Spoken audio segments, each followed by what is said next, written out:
Alrighty then, here we are again. It's time for more of the Great Ace Attorney Chronicles. We're continuing with Great Ace Attorney 2, and we have reached a humdinger of a part of the game. We are about to do a trial part of episode 4 of the game.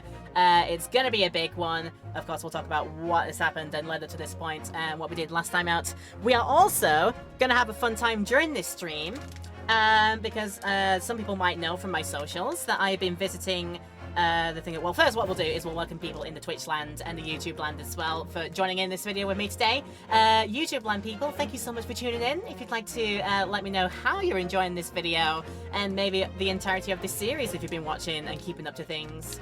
If you'd like to let me know what your thoughts are and opinions are, please let me know in the likes and comments down below. If you'd also like to leave a subscription and hit the bell as well to get your notifications of new uploads coming in your way, then all of that will be super duper helpful, and thank you in advance if you decide to do so.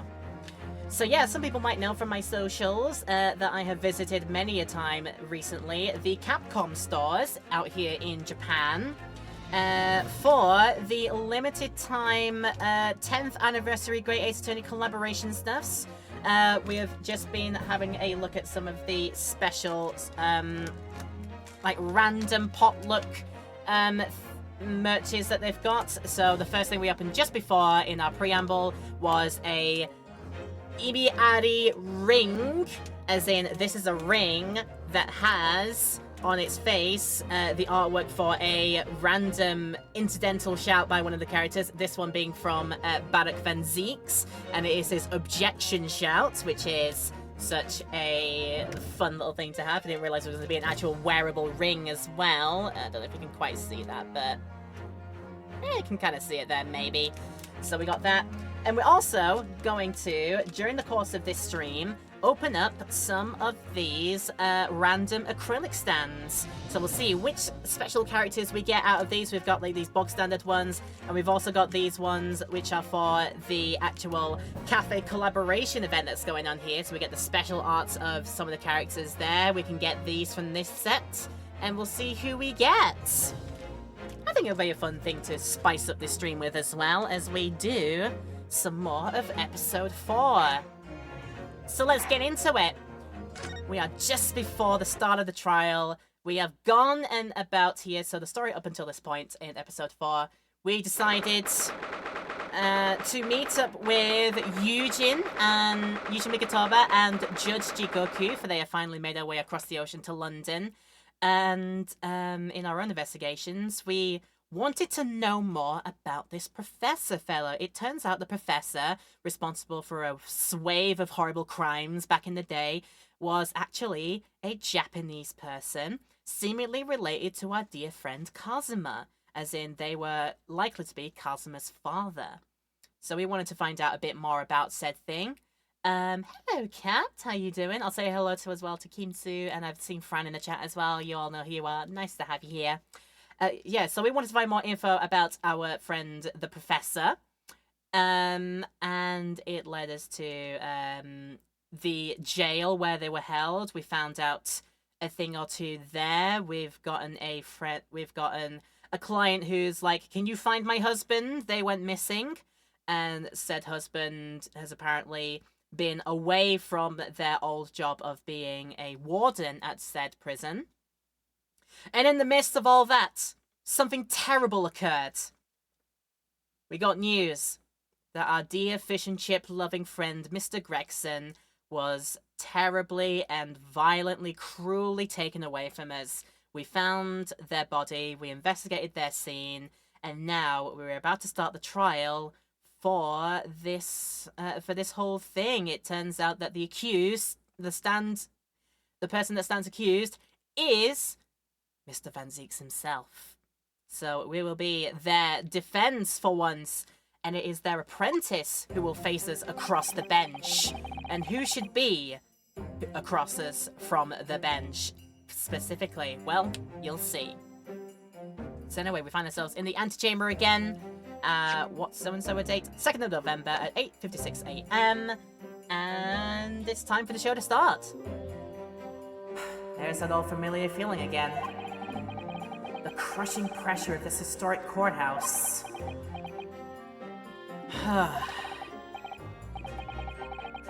Actually, no. It's a little different today. There's an even more menacing tension in the air. There is some menacing tension in the air here today, isn't there? I suppose. Yeah, I think so. Ooh, I hope you had a pleasant swim, Cat. Definitely. And this is our man who's going to be on the dock this time. It can only be the result of the menacing appearance of the defendant. A little more courtesy, if you please. Oh my! I do apologize! However, you're certainly not mistaken that this trial is far from ordinary. What do you mean? I'm not privy to the details, but however, I understand that no jury has been selected. A trial without a jury? Well, that's just like the trial of the professor 10 years ago. A closed court. So I won't have to deal with any of the 25 people that are in London that could be selected for the jury. There is going to be none. So we won't have to do any of those summation examinations maybe today. Yay! Less work for me! Woo! A close court! Good morning, my dear fellows! Light to shine in any room. Mr. Sholmes! Have you made note of my hair, Mr. Naruhodo? An outright victory for science, you must agree! Ah, yeah, it's back to its normal shade of, what is it? Normal shade of, ashy, dirty blonde that it wasn't before. It used to be red, and then it used to be a bright blue, and now he's got it back to normal at last. It took him a few tries. To be perfectly honest, so much happened yesterday that, well, I completely forgot about your little hair problem. Ha! What to one man is a little hair problem, is to another a day of drinking dubious potion after dubious potion. You have no idea how my stomach ails me this morning. Oh dear, how awful for you. Most common reason for close courts tend to be treason. So I have a feeling that the fact that the victim has connections, I think it was alluded to, is the reason why this has ended up to being a close court sitch. So yeah. I'm afraid you only have yourself to blame, Mr. Sholmes. Good morning to you, Mr. Reaper. I'm delighted to see you looking so full of vim. And you. I see London's celebrated great detective is as active as ever. Oh, you exaggerate, my dear fellow. Compared to my paltry engagements with a few trivial cases, the Reaper's overbearing presence is a far greater deterrent to the black roots of crime in our capital.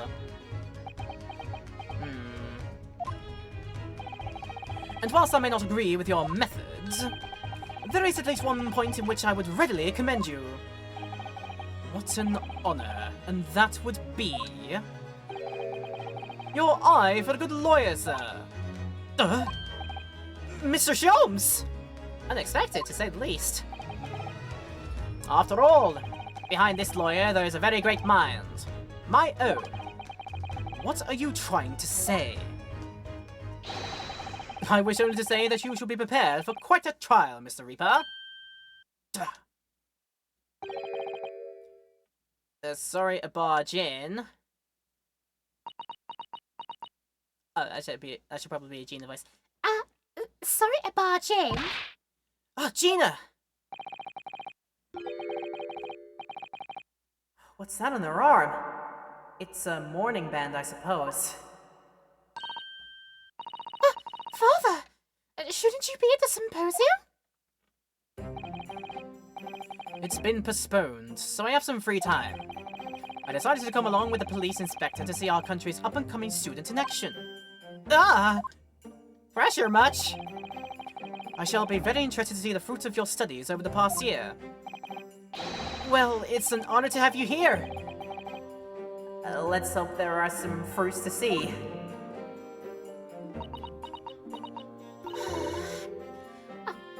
I'll die. Oh, yeah, Gina? Why'd you agree to this, eh? Why'd you take him on? Duh. Reaper bloke. Everyone says it was him what killed the boss. I'm sorry, Gina, but I just don't believe that. But if it weren't him, who was it? I don't know that yet. I don't care who calls him what. The Reaper's just a name. He's just a person at the end of the day. And if it turns out it was him what killed the boss, then God help him.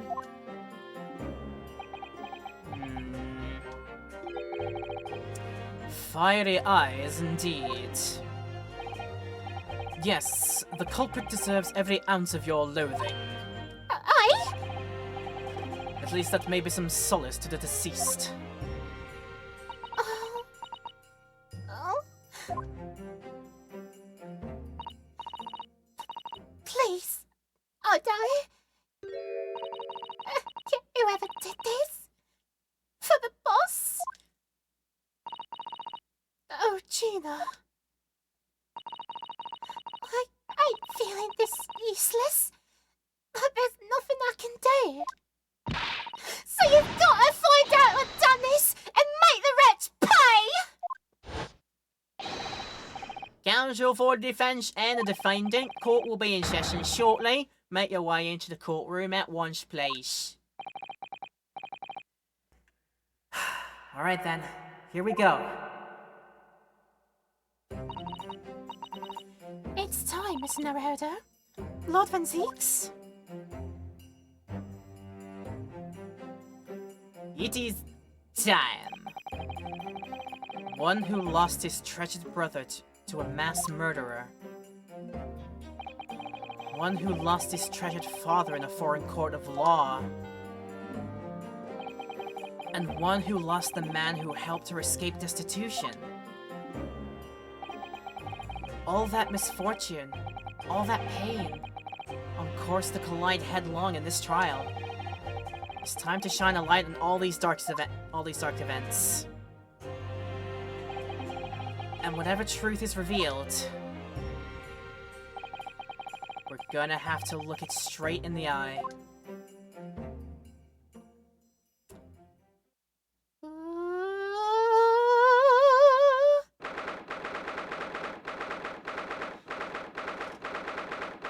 Tell you what, I've been looking forward to this all bloody week. I'll tell you what.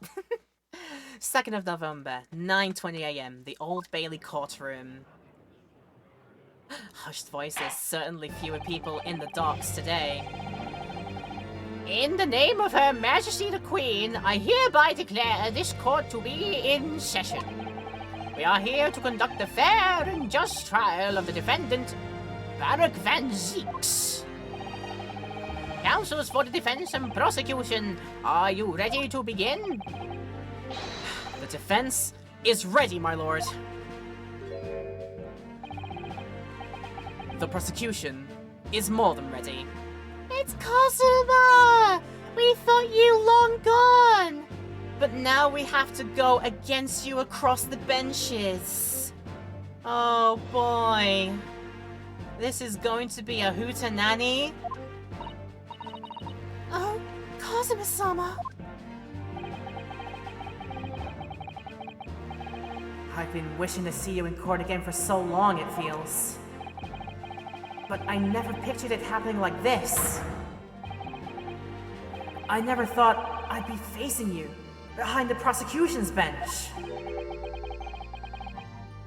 The so-called Reaper of the Bailey has been a scourge like no other, undermining Her Majesty's justice system.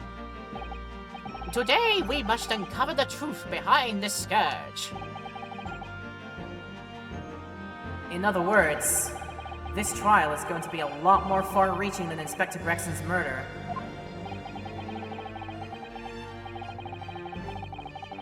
I understand Hoot and I understand Nanny, but together I can't compute. It's like a word to say that you're gonna have a really big event happen from all this. Like Hootenanny could be something like a great big party or a great big event that happens. So I use it in that way. The truths revealed by these proceedings may have unpredictable repercussions through the judiciary. Accordingly, they are to be conducted as a closed trial with no members of the public present, by Her Majesty's direct orders. How will that work, my lord? The burden of all arbitration and adjudication falls on my shoulders. Therefore, as you will see, the juror's bench shall remain vacant today. He's secretly thinking, yay, that's less work for me to do. The origin of the word is beyond me. Well, there you go. You kind of know now. If no members of the public are present, might I ask who is currently occupying the gallery, my lord? They are members of the judiciary, here to witness proceedings and ensure an equitable trial. Members of the judiciary? Oh my, this is a very unusual trial already. There is, of course, another unprecedented aspect to these proceedings of which I must elaborate. The counsels for the prosecution and the defense are both aliens of Great Britain. I believe it takes an outsider to see the truth sometimes. And as I stand here in this courtroom now, I'm quite certain this is the reason why I had to come to Britain. Cosima? Very well. Let us commence proceedings. Prosecutor Asogi, your opening statement if you please. Certainly, my lord. There he goes. The incident took place on 1st of November at just after 5 o'clock in the afternoon. The location was the building on flats on Fresno Street on the outskirts of the city. The victim's body was discovered there in an old single-room rental property. Yes, Inspector Tobias Gregson, a name known very well indeed to this court. Not least for his miraculous resolution of one of this country's grimmest cases 10 years ago. The Professor case. How sure are you about the time of the incident? Several witnesses on the street outside heard the gunshot and all have reported the same time. Yeah, that's what Gina told us too. There were a number of witnesses. It's like a local dish named Fish Rooster. No Russia, nor fish. The fish it has is not usually referred to as fish, but rather as its species name since it's eaten so differently. Interesting. Yeah. I have here a plan of the room. The victim was found curled up in one corner. It's believed that he was shot from the front at point-blank range and died instantly. How has the range been determined? There were scorch marks around the entry wound. Such marks are caused by the gunpowder used to fire the bullet. But powder hot enough to leave scorch marks is only ejected a few inches beyond the end of the barrel. In other words, it only happens when the target is at point-blank range. I see, yes. Thank you for the detailed explanation, Counsel.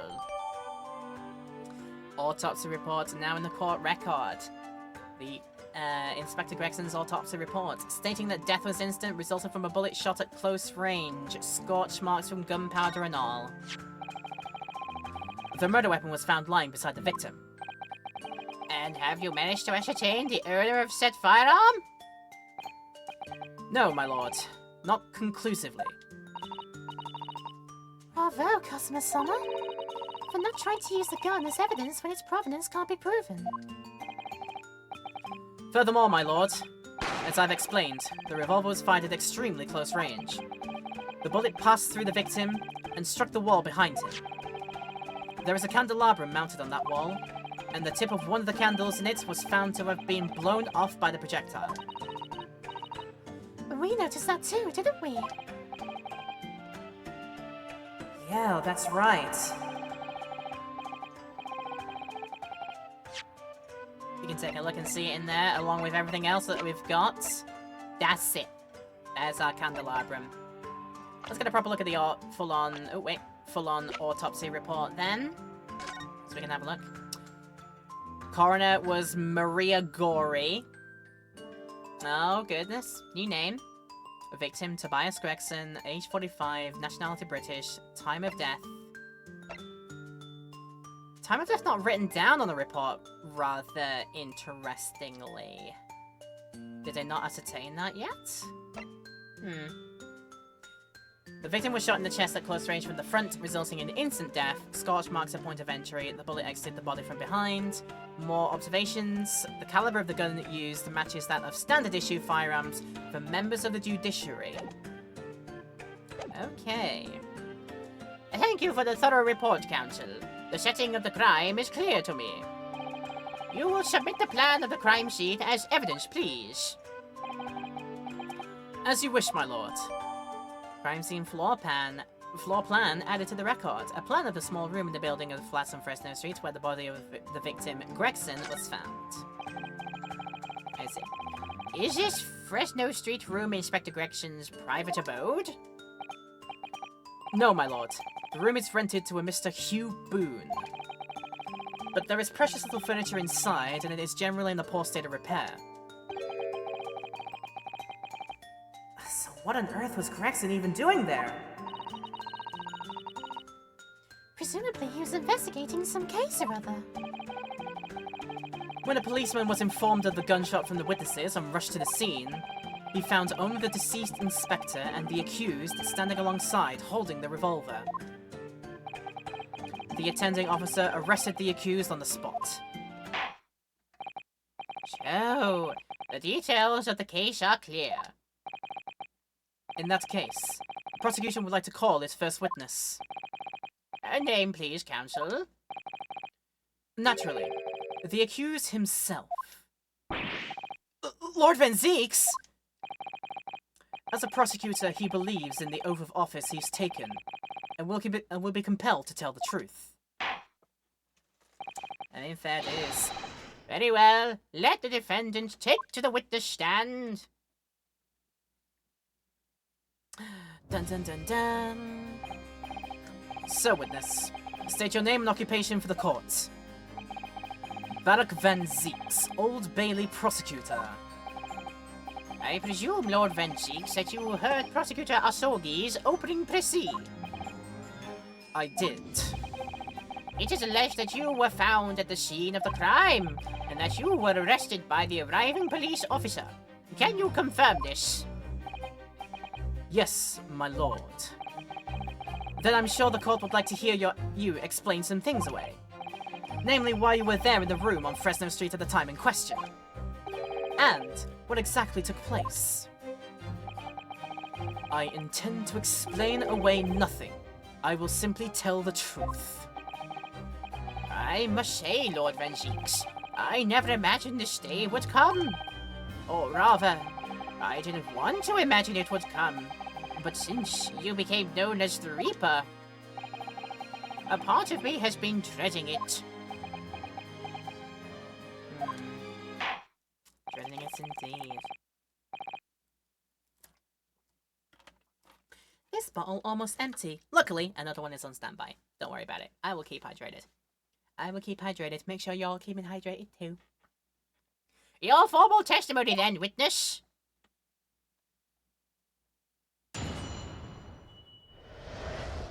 Now the font makes sense because it's him that's giving this testimony. The font makes sense to this now.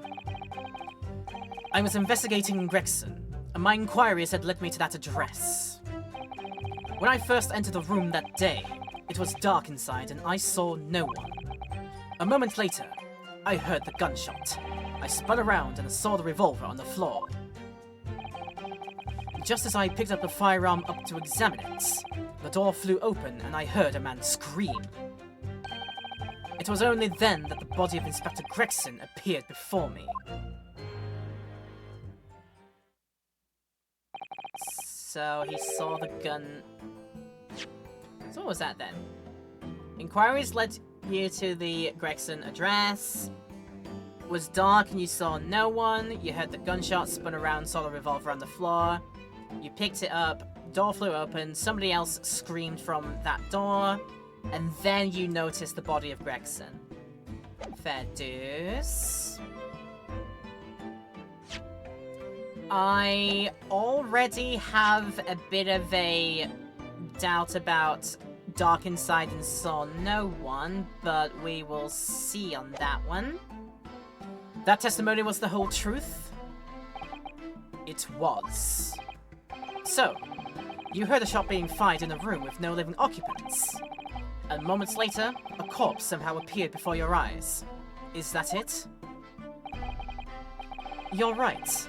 You haven't explained away anything. In fact, that would barely qualify as an excuse. I thought you were my mute apprentice.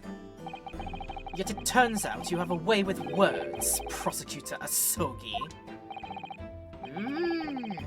It would appear to be a singular tale indeed. Singular isn't the word, it's laughable. What's gotten into Kazuma? He's not behaving like himself at all.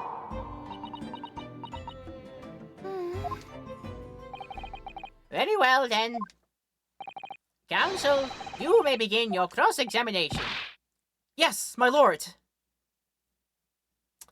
Very interesting. Like I said, my immediate umbrage went new artwork.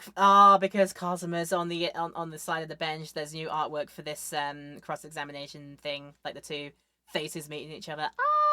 So good. So yeah, the one I'm taking umbrage with is there's no light. There was no light on, because maybe the force of bullet then made the lights go out. So, we'll see, though. The facts of the incident. That's what I take umbrage with, but we're going to do our usual thing and press everything. Hold it! Hold it! You were investigating the inspector. What on earth for? I'm not at liberty to say. Sorry? I'd identified a distant possibility that Gregson was involved in a case I was investigating. Regrettably, though, he was killed before I could secure the proof I needed. Is the court to understand, then, that on the day in question, you followed the victim to the scene? No, I was privy to his movements in advance. How? I stole into his office in the yard and consulted his diary. The address on Fresno Street was noted in the 5 p.m. entry. You illegally entered the man's office. In Japan, that alone would constitute a very serious offense. As it does in Great Britain, I assure you. Is that not the case, Lord Van Zeeks? I was aware of the possible consequences. So in summary, you were investigating the victim, and yet, you refused to tell the court why.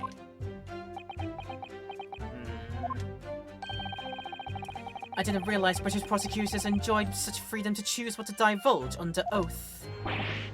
Oh. Why did I even think I could defend this man? He's not a very comfortable boy at all, but let's keep pressing. Hold it! Had you ever been to the address before? No, never. I only learned of the place as a result of my investigations into Gregson's activities. There was no light inside when I entered, so it was all but impossible to make out anything. But at 5 p.m. the sun would have only just gone down. It would have still been reasonably light outside. The room has a window, but it was boarded shut. Very little light found its way into the room from outside, so it was extremely murky inside. I wouldn't have noticed if the victim was already lying on the floor. There was no artificial light in the room, you say? You're quite sure? I'm quite sure that the part of the room where the body was found was very dark. I have a feeling there was a small oil lamp burning on the desk, though I couldn't say for certain. Look, Miss Narita. There it is. There is a small desk in the room just here. Yeah, I remember. And there was an oil lamp on it, as well as the framed photograph. When I entered the room, I closed the door behind me and started towards the desk to investigate. And what did you find? Nothing. I never actually reached the desk. Because that's when gunshot occurred, it turns out. Okay. Hold it! Hold it! So, who fired the gun? I have no idea. I didn't see anybody else in the room. But you say it was very dark in there. Yes, that's right. All I can tell you is, I didn't sense another's presence. Ha! Then could it be that the gunshot actually originated from somewhere outside the room? No, that's out of the question. Oh. Without doubt, the sound emanated from inside the room. I could smell the gunpowder. This is going from bad to worse. And you say that's the point of which you noticed the revolver on the floor? Correct. And I foolishly picked it up. That was carelessness on my part. Presumably then the gunshot you heard came from the firearm that you somewhat hastily took in your hands. In point of fact, my lord, I believe it did not. What? The barrel of the revolver I picked up was cold, and there was no smell of spent powder. But then, where on earth is the gun that was fired? Whilst I would like to oblige you with an answer, I'm afraid I can't. I too would dearly like to know that.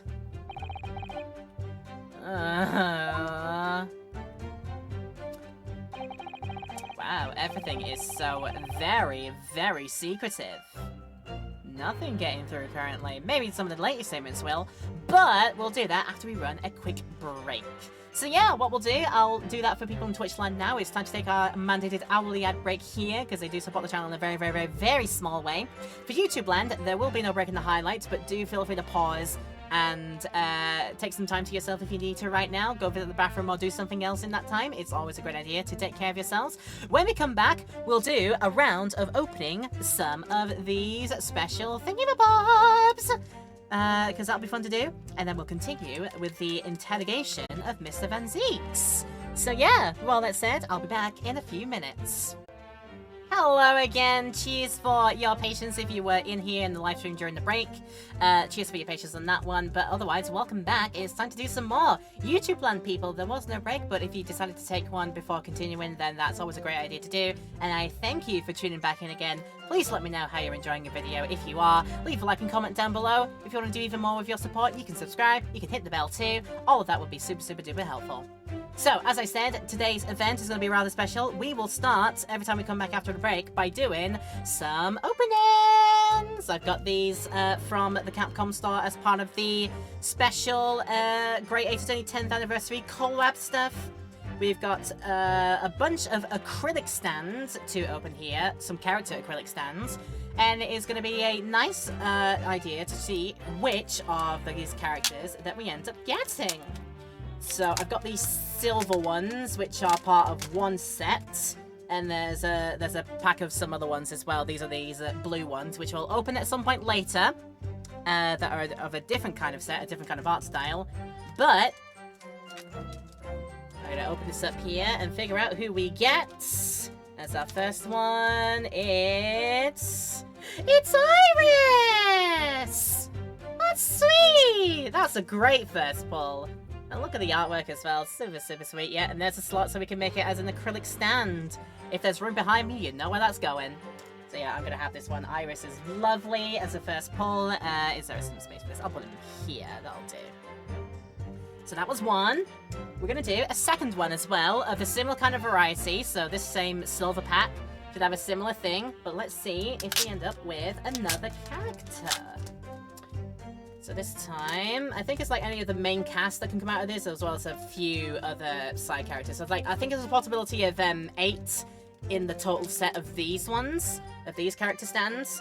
So let's see who we get in this one. Dun, dun, dun, dun, dun, dun, dun, dun, dun. Perfect! Yo! We got a Susato one too? Both of these are literally perfect for me. I hope you realize this. Yep, both of these are super duper great for me because I love my Susato, of course. She's a bean as well. She's lovely. She's prim and proper Narashiko Japanese woman, and she's lovely.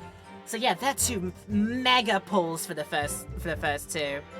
Bloody hell, that's brilliant. We got two more to go here, which we'll do at some point later, intermixed with these special ones that are related to the Capcom Cafe collab as well. So I think next time when we come back from our next break, one of these and probably one of these will do. So stay tuned for that one. But yeah, two great starts with those pulls. I am so super duper happy, you have no idea. No idea there. So these are the first two. We got the Iris stand there for Iris Wilson, and then we got the Susato stand as well. Two fantastic starts to those pulls. That's so good. Yo, I'm so happy. Right, anyway, we're now back to the game. We're going to be continuing our interrogation of Mr. Van Zieks. I think we got up to number 4 statement, so nothing has come about as a result of that pressing so far, but maybe from now, either this one or the next one might yield some more information. Let's go. Hold it! Hold it! A man, you say? One of the witnesses, I presume? That's right. One of the street merchants working on Fresno Street. Who are these merchants? A number of them had set up their stores directly beneath the boarded window of the crime scene. A match seller, a newsmonger, and a peddler. They've all given statements saying they heard the gunshot. And without thought of danger, they ran inside to see what had happened. Yes. Gina told us about that yesterday, didn't she? They burst through the door with some force, it would seem. They did, and almost gave me a heart attack in the process. But you're supposed to be a Reaper and a vampire without a heart.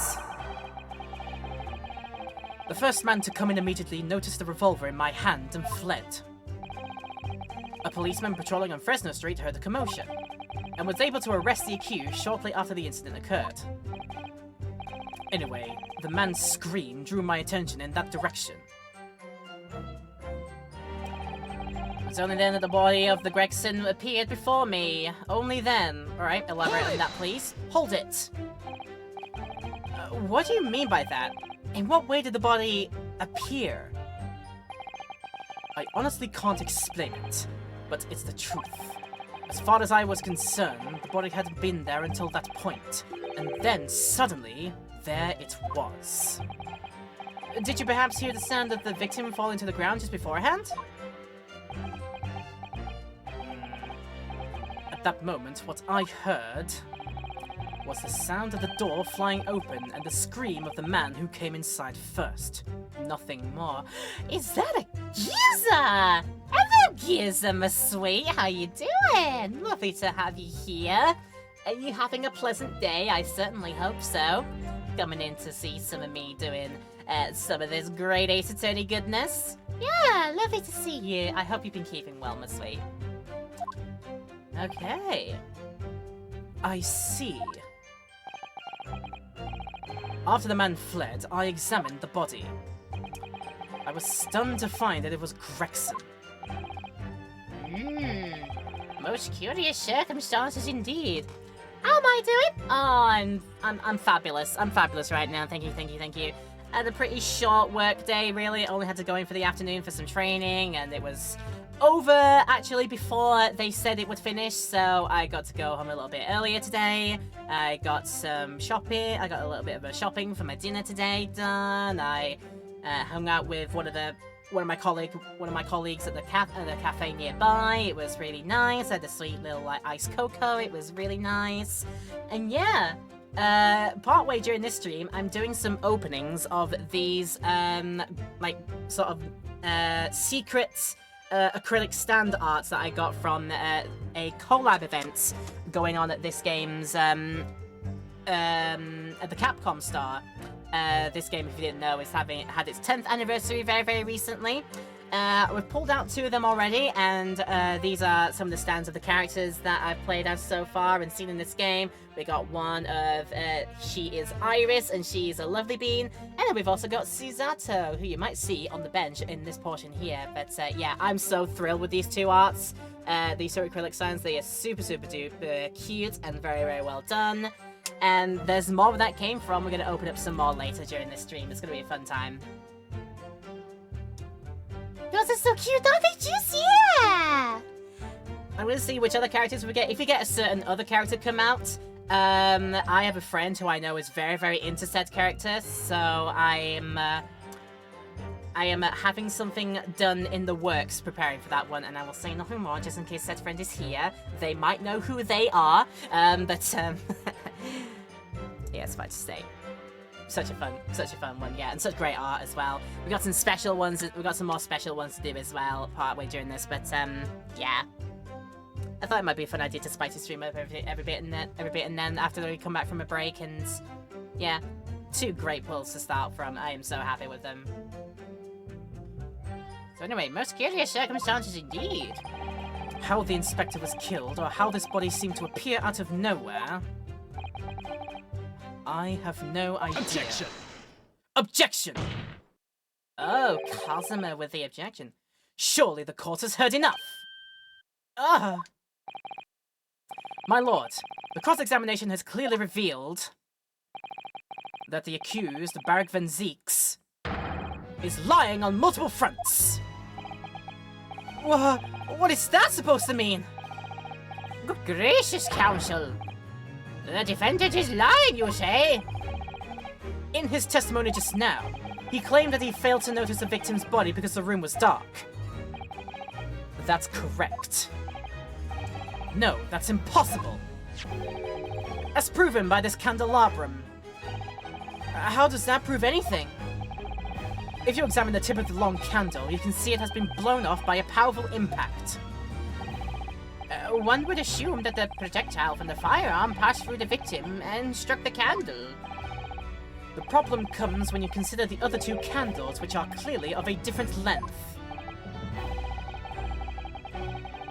Oh my god, Kazuma's theme coming in for his, like, prosecution style. Oh, Jesus.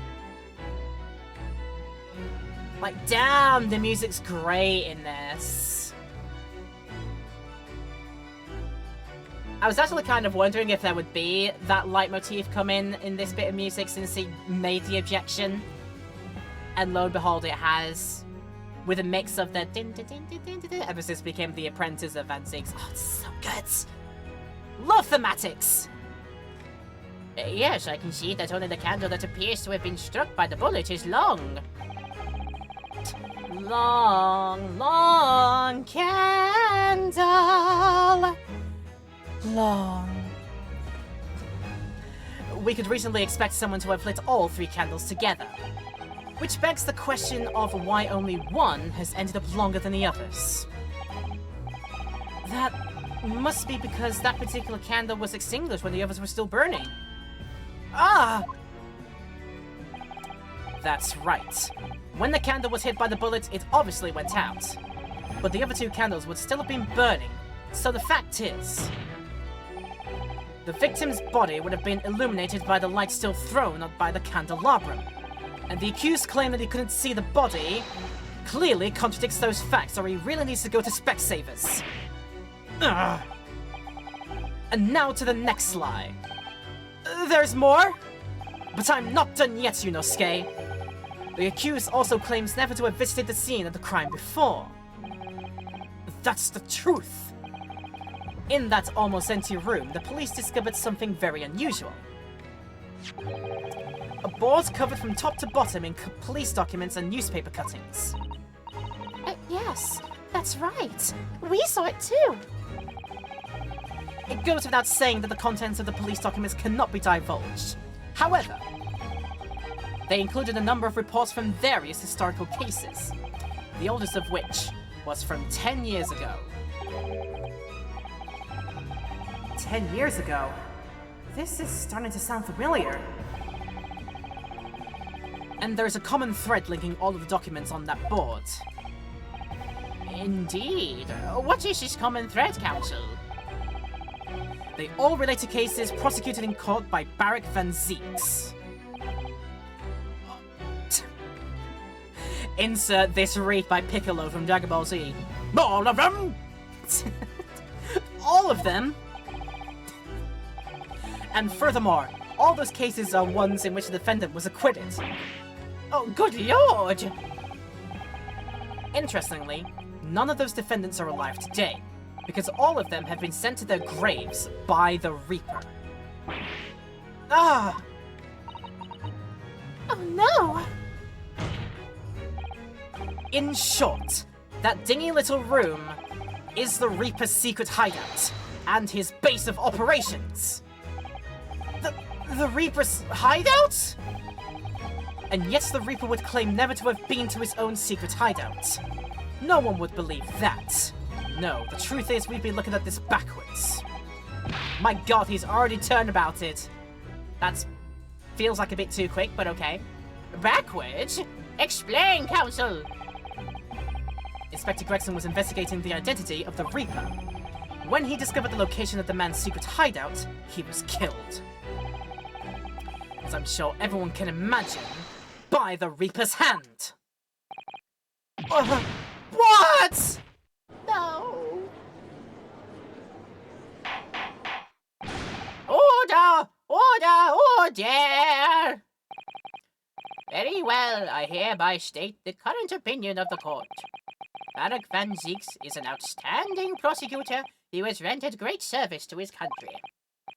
However, it is with deep regret that I must concur with Prosecutor Asogi's contention that the defendant's testimony exhibits a number of stark inconsistencies with the known facts. All I have done is state the truth as I know it. Cosmo's done a brilliant job as ever. He's drawing on his experience as a defense attorney to build his prosecution case. And it's formidable. Counsel, you will submit the board that you just showed the court as evidence. I believe it to be fundamental in establishing the facts surrounding the Reaper's existence. Thank you, my lord. Alright, notice board added to the record. A freestanding notice board completely covered in notes and articles relating to victims of the Reaper of the Bailey. And now, the prosecution would like to call new witnesses to the stand. Witnesses who saw events unfold on the day in question. They were mentioned in a previous testimony too, if you remember. Yeah, the street sellers who heard the gunshot and went running into the room. Very well. Lead the witnesses in. The defendant may step down from the witness stand. Certainly, my lord. So we lose nice person and then get... Oh, I don't want to say anything about the middle one just in case, but that is a caricature. Oh dear. Big oof on that one. So, witnesses, state your names and occupations for the court.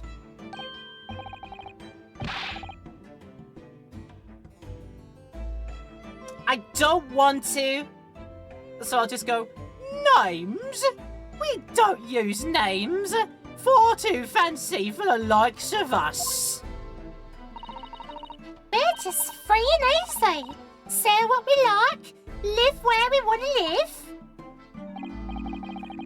Give them all the vacant stare as they walk down the Fresno and spin a few words of verse for them.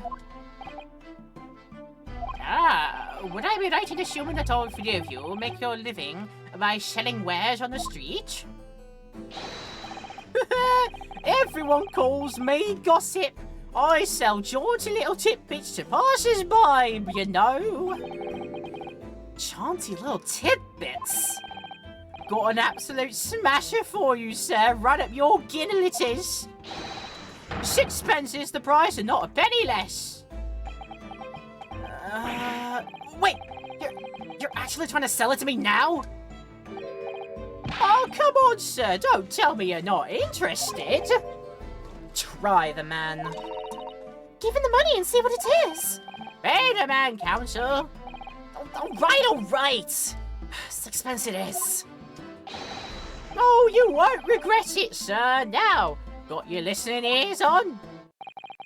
Just between us, a young couple on Slight Street have just had twins.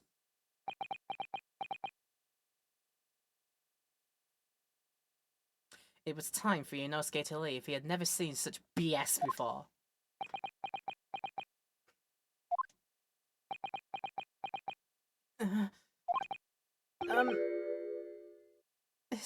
Is that it? Oh, no, that's not it. It's gossip, innit? It wants to spread. Well, that bit's up to you and your mouth, of course. I've got more, you know. What another juicy one, 6p a piece is, if you're curious. I am curious, yes. About what's going on just under that fat bottom lip of yours. Namely, that unusual bruise or whatever it is that's poking out from under your collar. I mean, it very well could be just allergies or allergic reactions. He accidentally had a peanut or two, maybe. What about the next witness, then? What name do you go by, and what do you sell? Me? I'm Venus. That's what everyone calls me. Funny, innit? I sell these lovely little fireworks to all local school kids. 6p a pop. What you say? You weren't exaggerating with little. Do they actually sell? Oh yeah, the second years can't get enough of my Venus firecrackers. Especially when I tell them if they get 100, they could blow up the school. Not the most savvy of ideas, young lady. Oh, what you say then, eh? Well, part with 6p for a pop. Wait, what? You want me to buy one?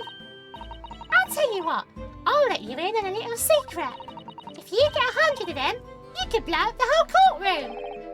Try the woman. Give her the money and see if she's right. Hey, the woman counsel.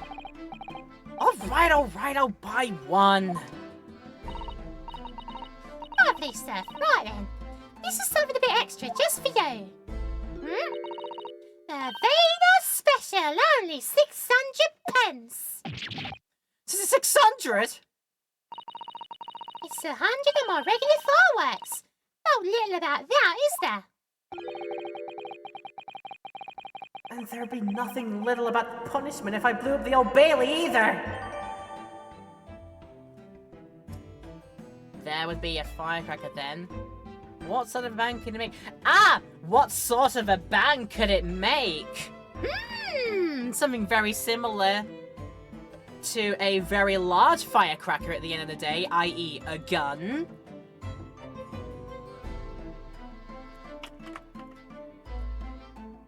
Maybe that's what you're confusing things with here. Right, new bottle of water on standby. Alright, we're good to go. And the last witness. What name do you go by and what do you sell? Think of me. Think of all sorts of thoughts. I think, therefore I am. I damn, therefore I think. Because I stand there on the street watching the world go on about me. They call me the Observator. Oh, get out of it, old man. Everyone calls you Sandwich, and you know it. So, you don't actually sell anything? A problem shared is a problem halved, as they say. I give advice, I do. And I think what it means. I don't actually sell anything, no. Come to think of it. Pity. No more purchases today, please. Well, we have quite a cast here, it seems. They conduct their business on Fresno Street from morning until night, my lord. And always in the same place, directly adjacent to the crime scene. I see. And thus they heard the gunshot, I suppose.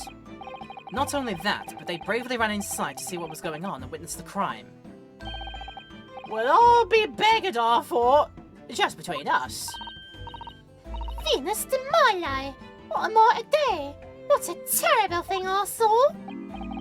What I think is, if all of what we see is a light and a shadow, playing with our eyes, is any of it real? Very well. The court will hear the formal testimony of these three witnesses now. You will describe in detail what you witnessed and heard at the time of the incident. Okie dokie. The count of three of the three eccentrics, shall we say. We saw the whole thing from start to finish, we did. Everything from the moment they went in the building. It was less than a minute after the raper had gone inside that we all heard a big bang. It seems to me that the quick to talk is quick to walk. Gossip couldn't wait to go and see what had happened.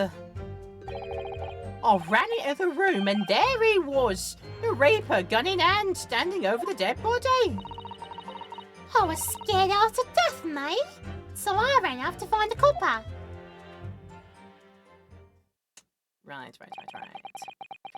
If these witnesses were there the whole day and saw everything, who did they see going inside the building?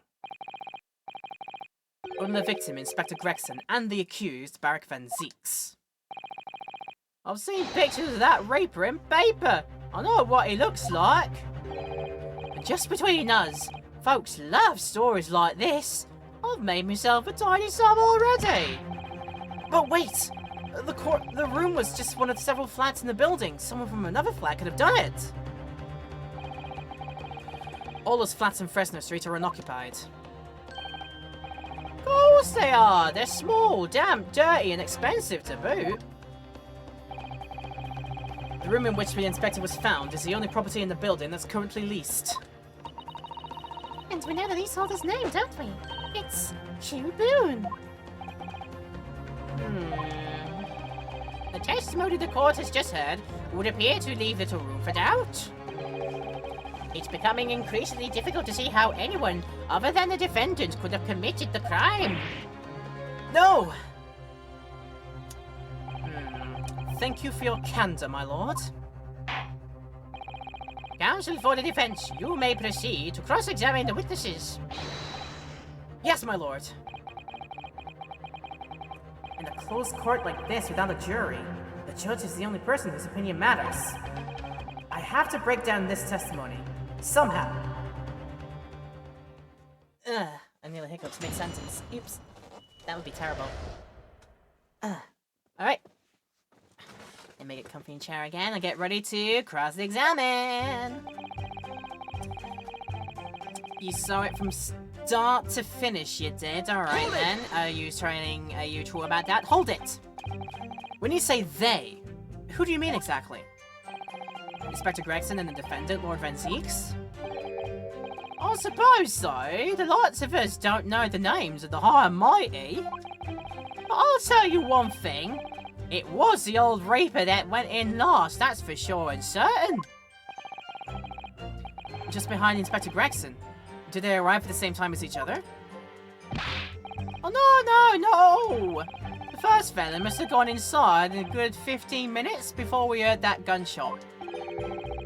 The victim arrived 15 minutes before. Are you sure about that? I'm not sure. Does it seem likely that I've forgotten the fella with bright red hair like that, does it?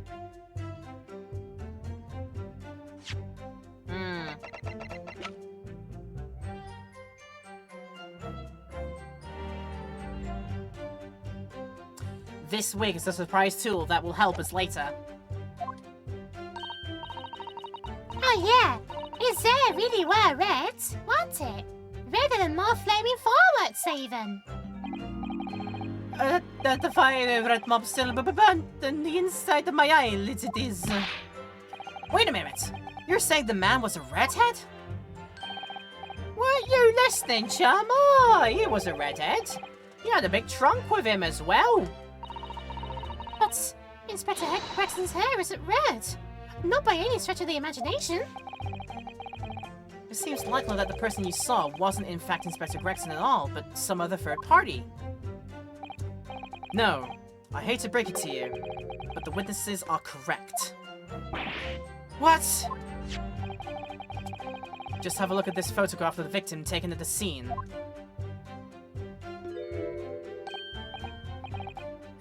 yeah, that's Inspector Gregson, all right. So one thing that definitely confirms to us is that Maybe, unfortunately, no more fish and chip man for the rest of the game. No.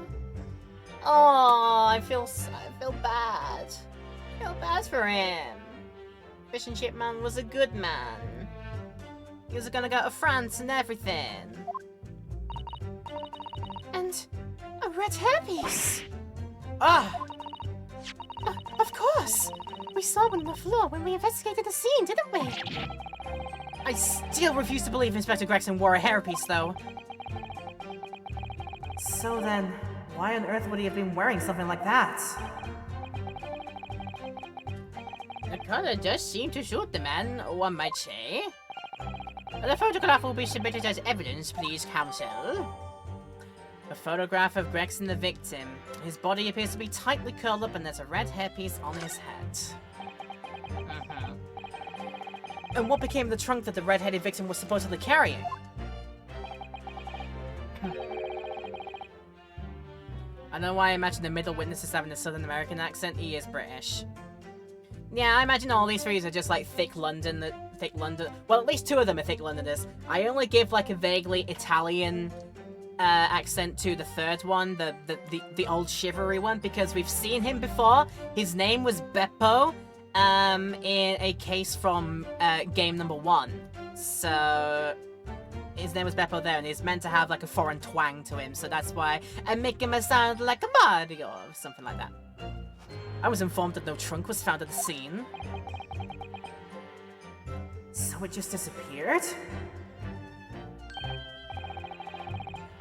Oh what? You expect us to have been watching the building every second, do you? We definitely saw him in the dock going in, though. No question about that.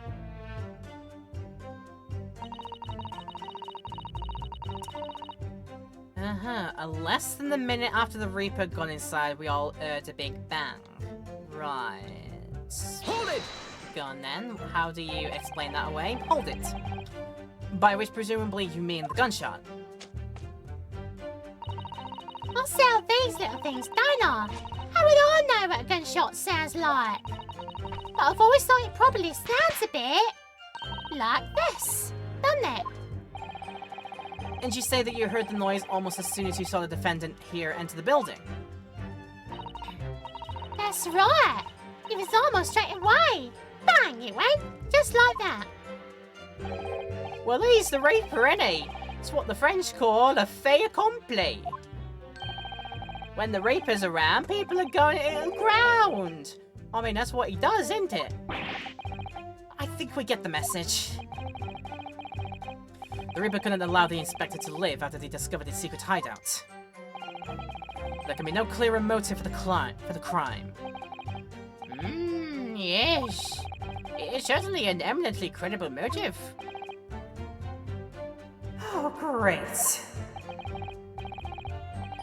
And at that point, you ran inside. Is that correct?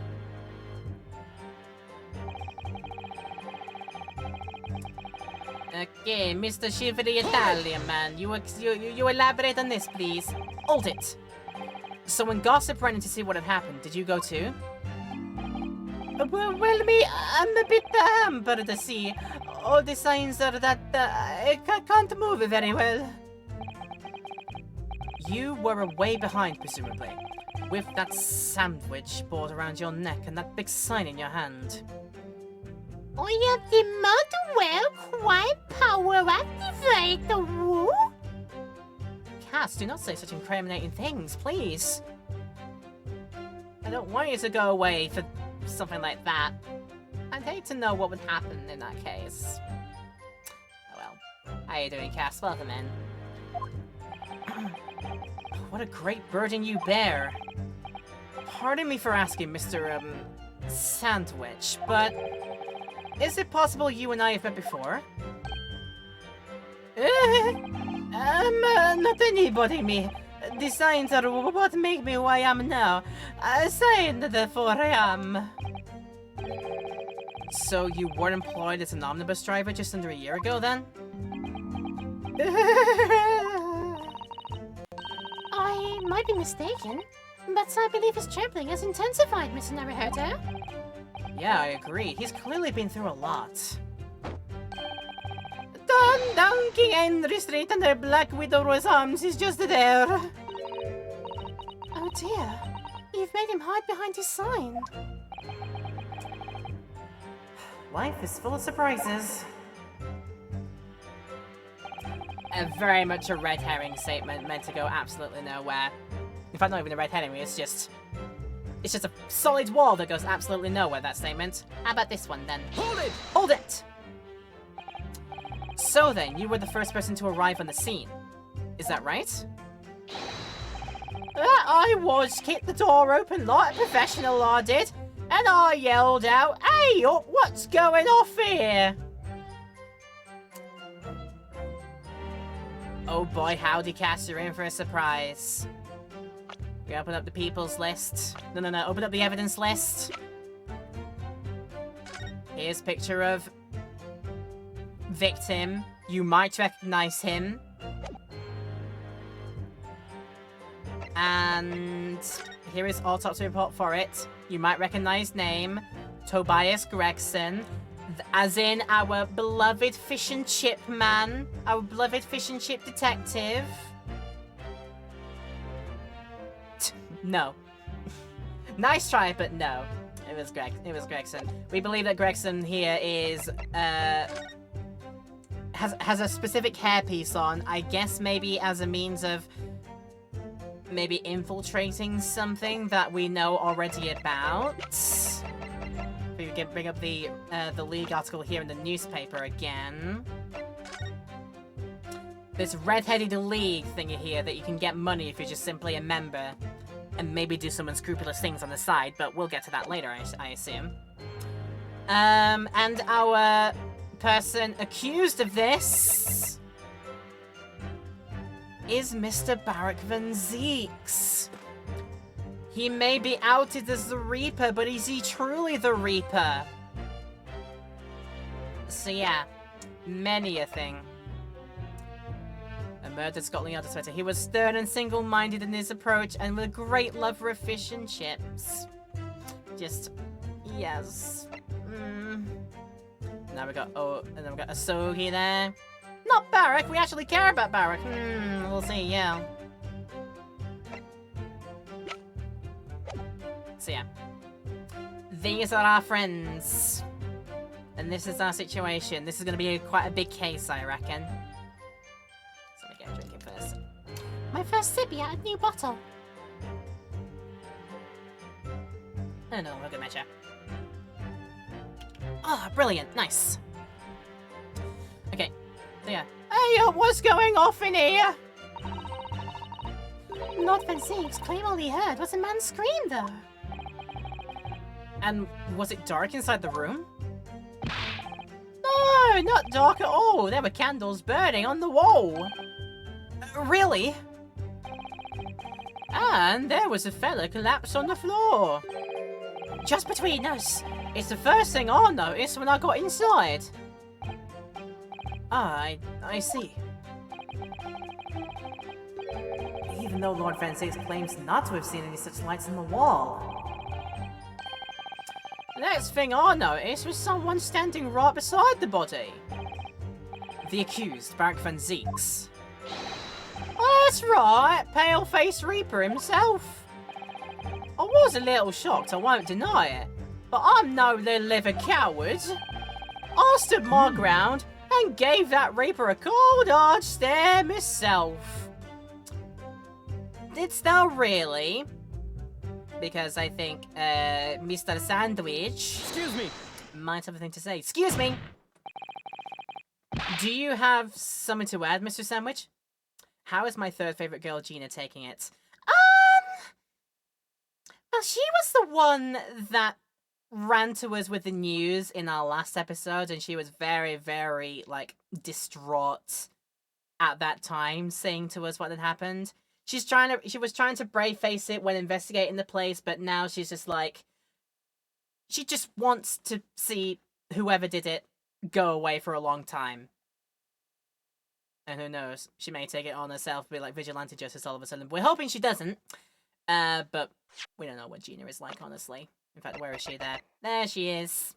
Self-appointed detective inspector. Although now, probably should be, like, a bit more in charge ever since there's no more of Mr. Gregson aboard. So yeah, she was distraught when she informed us. She tried her best to, like, hide her true emotions, but honestly and truthfully, she really wants the person to go away for this one, go down for a long time. And who can blame her, honestly? Who can blame her? Do you have something to add, Mr. Sandwich? There's really nothing to me. Empty in the head I am. Just 2 slices with no middle. So I don't know what you could want with me. Either I missed the end of that, or I missed an entire stream. How long since The Apprentice has been revealed? Oh, how long since The Apprentice Asogi? You mean how long has it been known since Asogi was revealed as the apprentice and now the prosecutor we're facing against in this trial? We found that out at the end of episode 3, which might have been 2 streams ago of this game.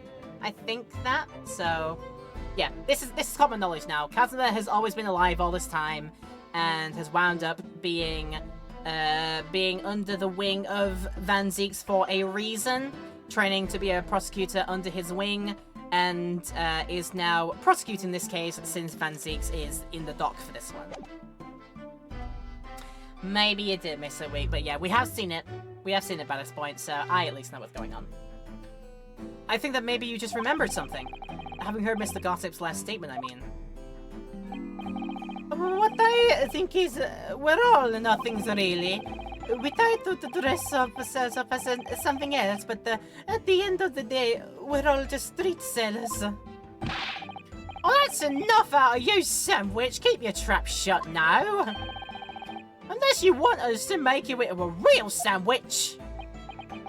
When he saw the Reaper, he fell clean over on his backside. That's it? Oh, you rotten beggar! I told you to keep that a secret! He screamed, he screamed, scrambled off on all fours.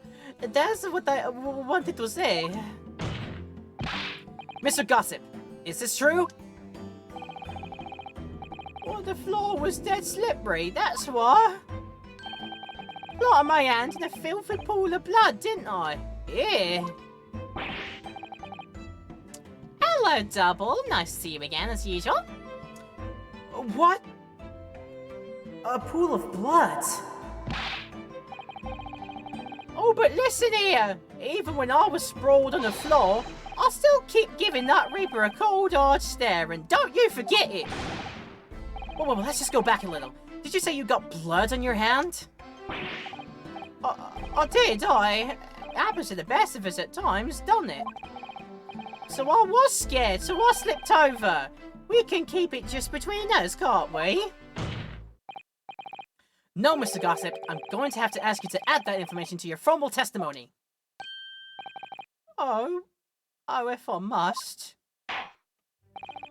You must, sir. The witness will amend his testimony to include the aforementioned details at once. Wow, since you've added that, can we then get some more out of you for this one? It slipped over, got blood on my hand, I quickly wiped it off on the floor.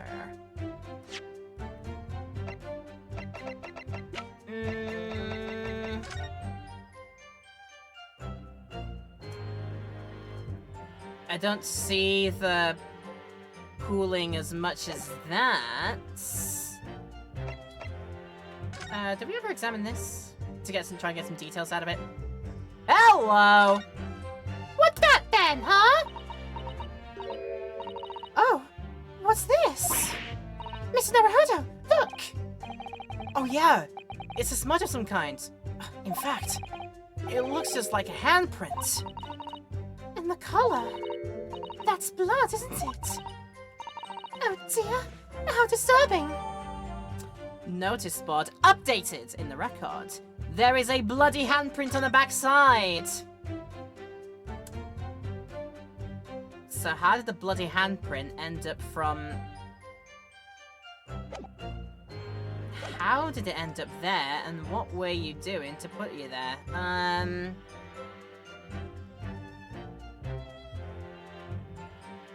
I quickly wipe it off on the floor. Well, I think I know what we are pressing and contradicting with this anyway, but we will get the rest of the flavor text. Hold it! Because I like reading the flavor text of all the pressings. You wiped your hand on the floor? Oh, well, who wants blood in his hand, eh? Horrible stuff. And I might have thought I'd done it. No tar. And you didn't think that might be a problem? Does it really matter if I left a few grubby handprints on the floor? I'll get cleaned up in the end, won't they? Don't make such a fuss. That's a message from all of us. Is something wrong, Council? No, my lord. I didn't remember anything in the report about a bloody handprint on the floor, that's all. Oh, don't come at me with all that! You can't intimidate me! I know what I did, I wiped it off, on the floor! The blood! I wonder, could that be what happened? Mr. Naruhodo? I don't have all the answers yet, but I think we may just have uncovered a vital clue. Yeah, we know what we're contradicting with later, but we need the rest of the flavor text. Which is like, oh, swearing about like this. She's like, oh, look at her.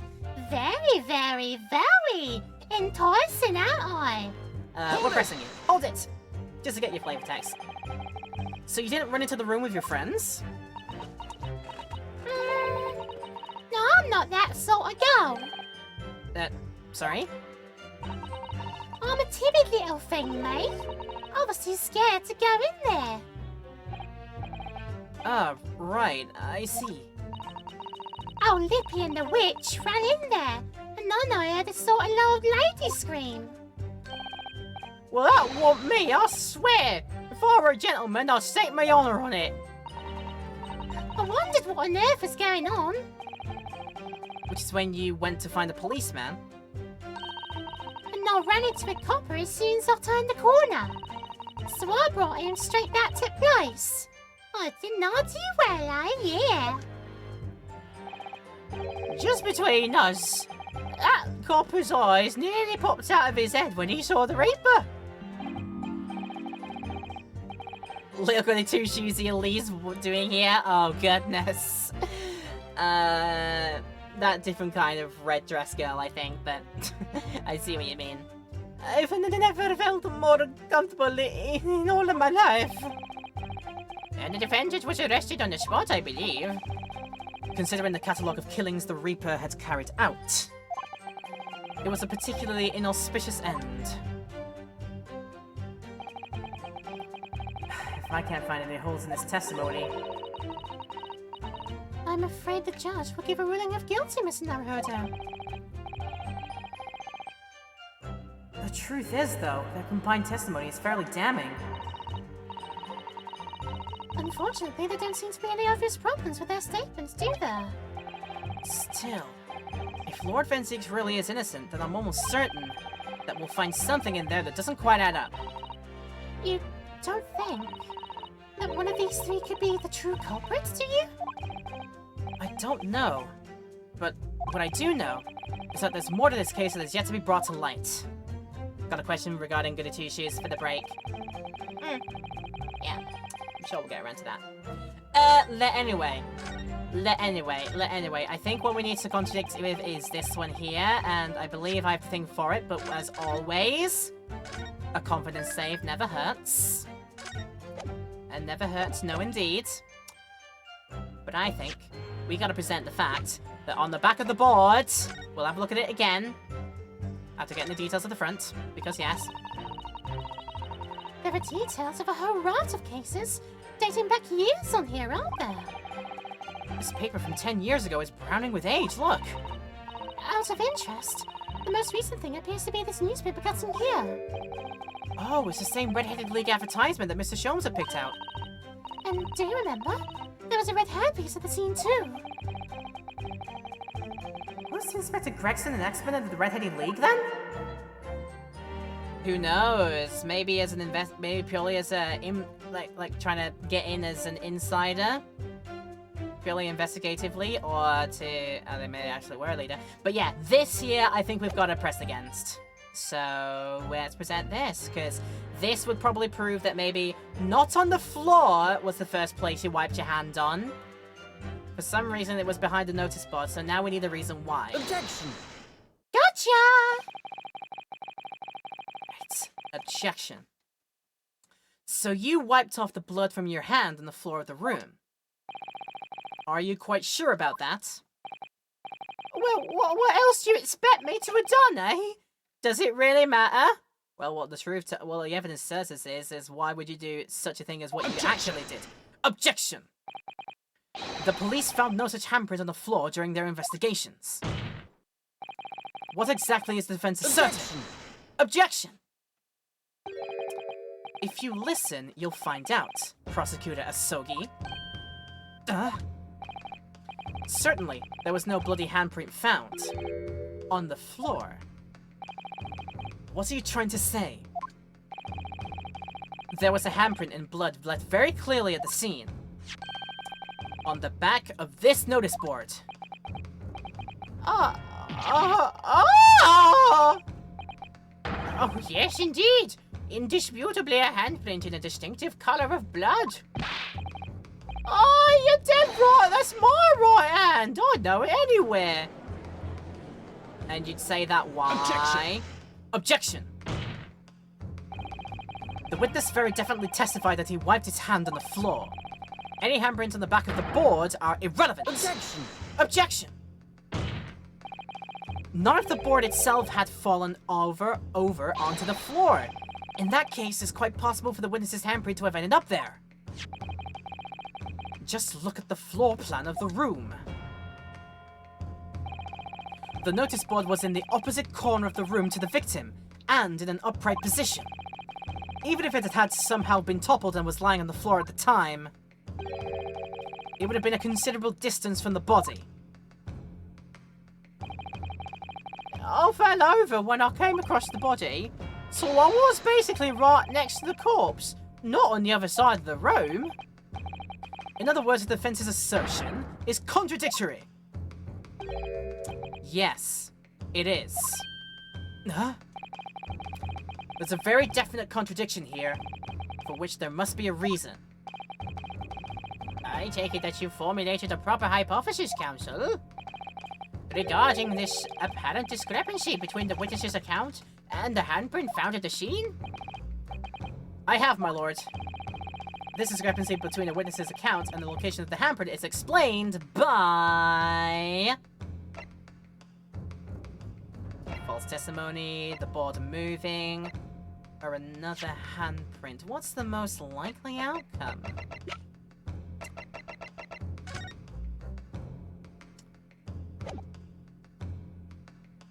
Because who knows, it might have been possible that the board might have been shifted as such. An interesting sitch here, but I think likeliest way to go about this is the fact that I think the board might have moved. Does it look like it could be easily moved? It didn't look like there was anything holding it in place.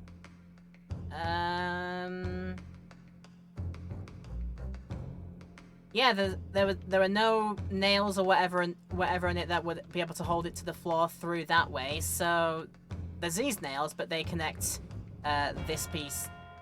They would connect these pieces up. So I reckon you could move this. So I'm gonna go with that.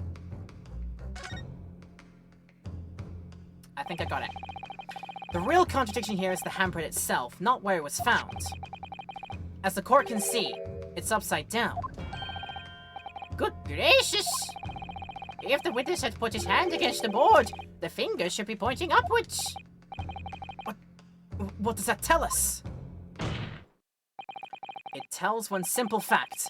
When this handprint was made, the board must have been lying on the floor as I previously suggested. Which means that after the incident, it must have been moved. What? Objection! Objection! Those nails are something that sound like yes. Nothing to hold it to the floor, so yeah, it could be easily moved. You're claiming that somebody moved the notice board after the shooting? Then tell the court who.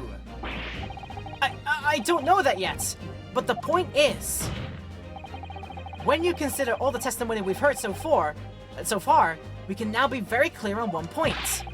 And that would be the position of the notice board at the time of the incident, my lord. So, counsel, I must ask you to clarify your assertion for the court. At the time of the incident, where do you maintain the notice board was situated? I would say, like, closer to where Gregson was situated, or ended up being.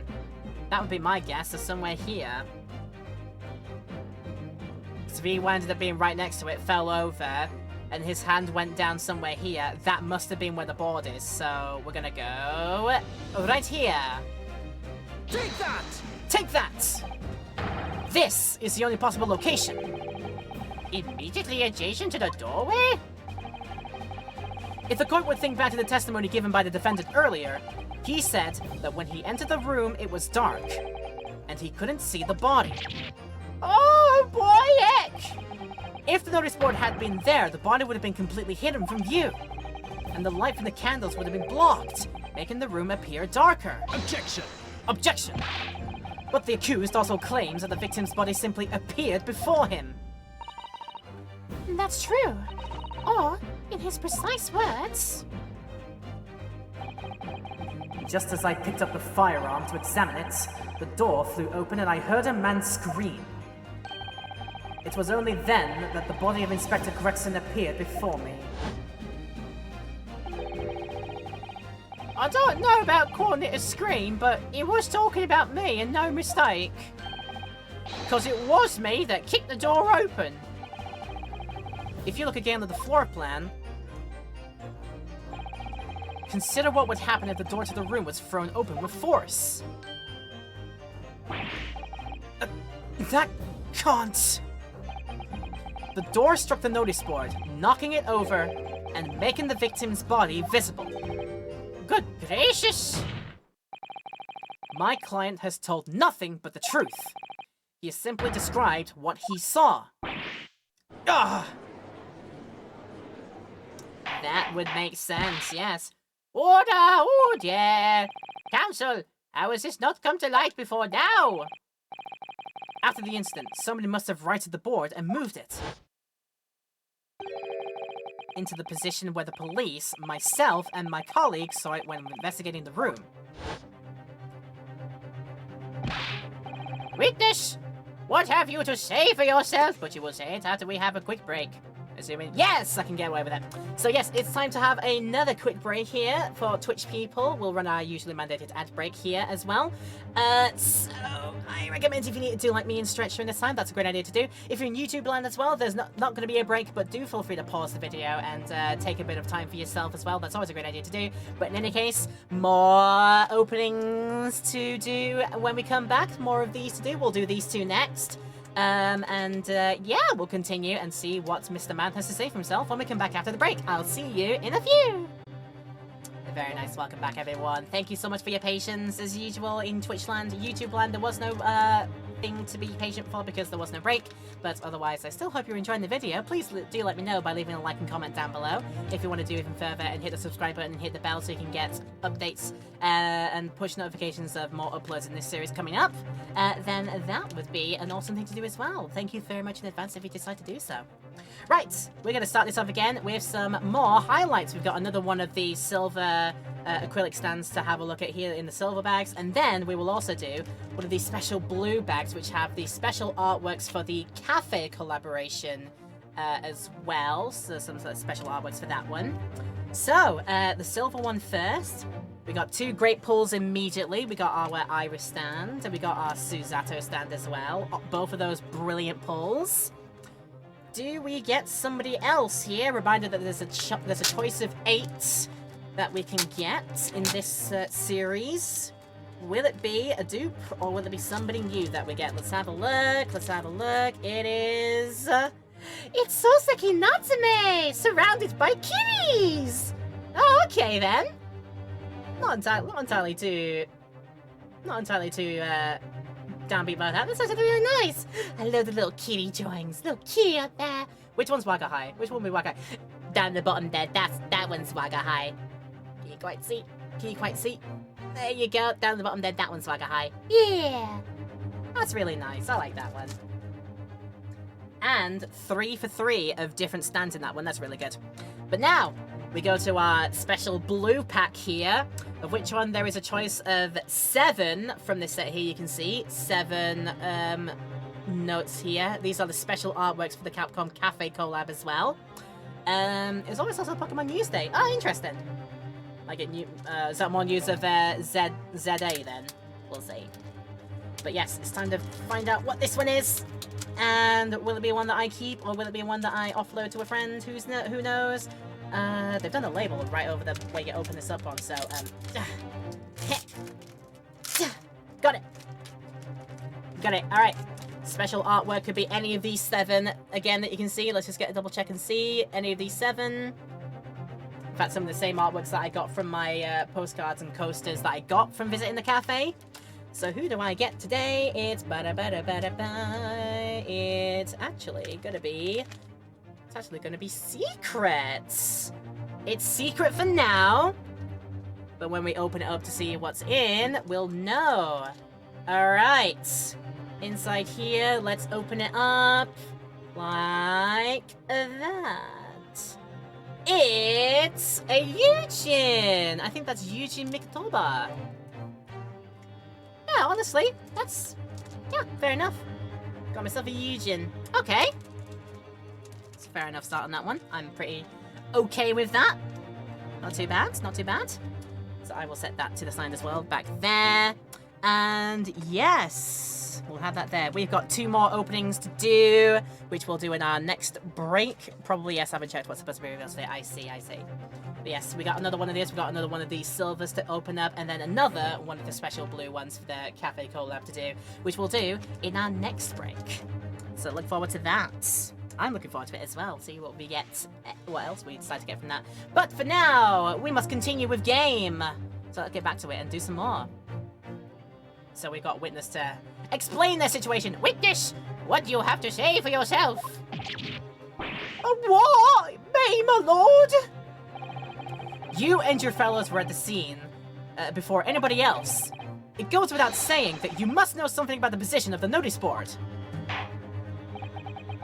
But you must be aware, yes.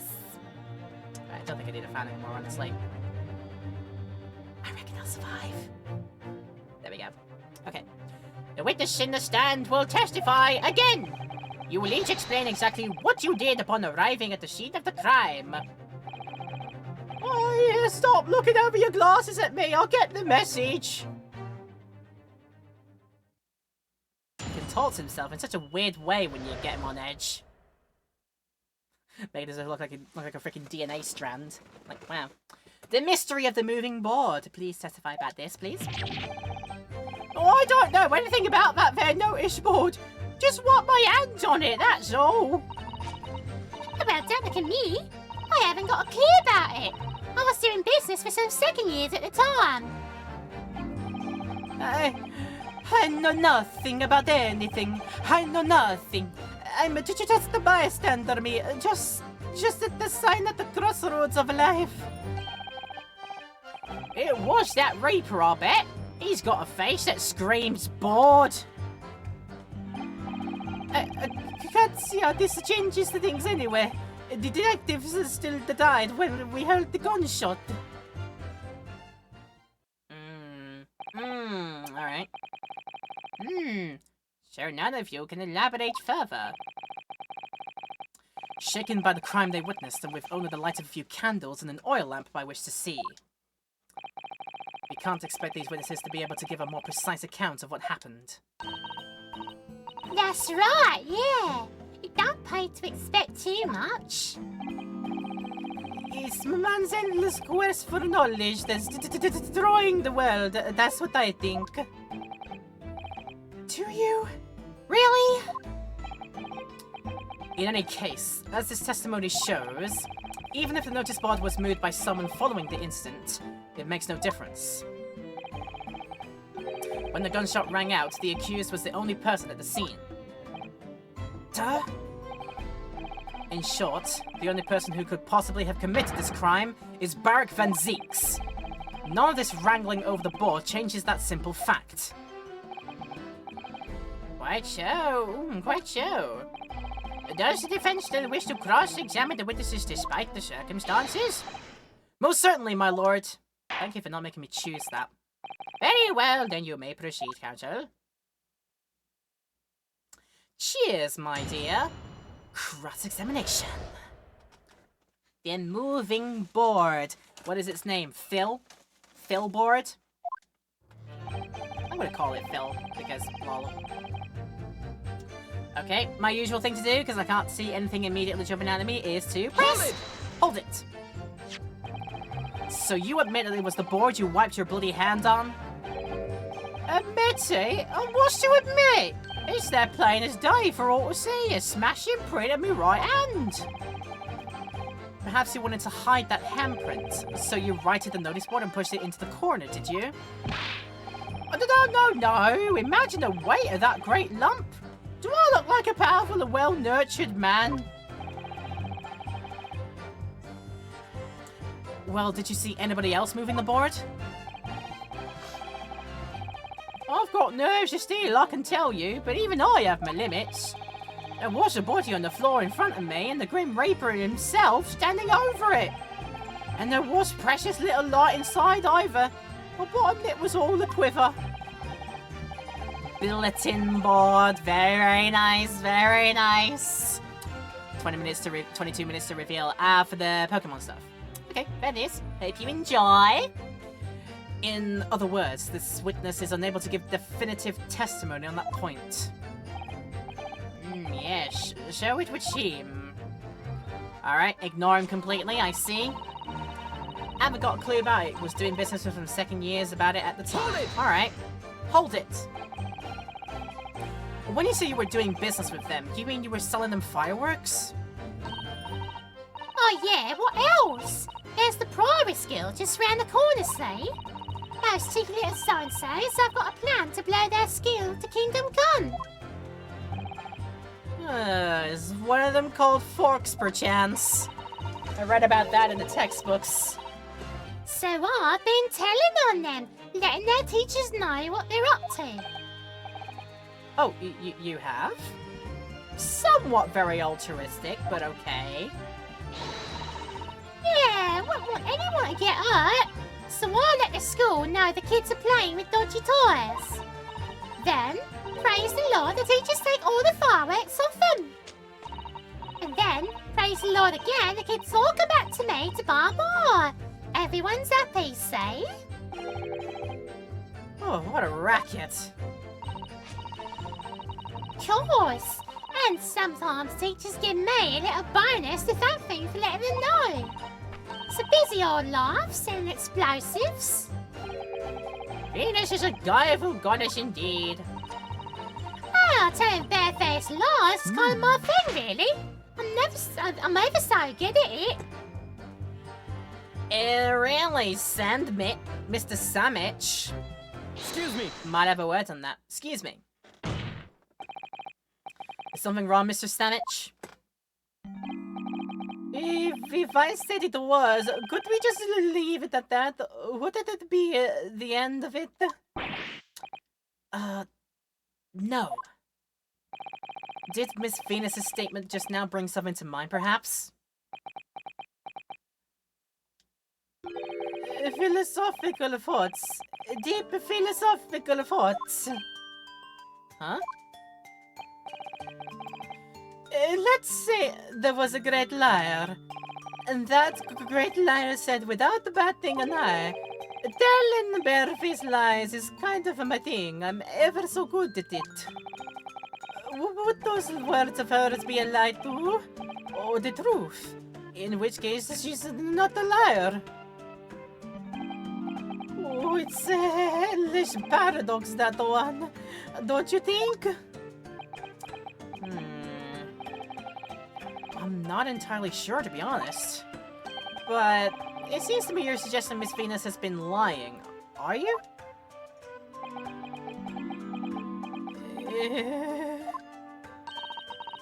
What are you on about, old man?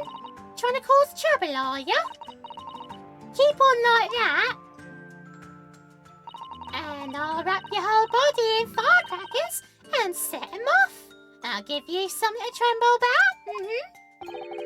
You have a startlingly disturbing mind behind that sweet and innocent face, young lady. So Miss Venus has lied in her testimony. Is that what you're saying, Mr. Sandwich? No. Well, if it means I'll be burning in hellfire for the rest of my days, so be it. Yes, that's what I'm saying. Can you elaborate, please, sir? Oh, the blabbermouth here headed for the room where the gunshot seemed to come from. But there was someone else who crept up the stairs behind him, too. That's right. That rotten liar over there.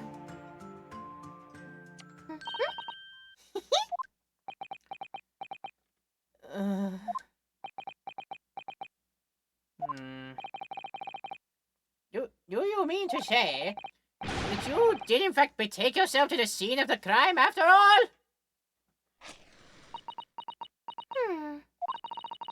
What did I tell you, I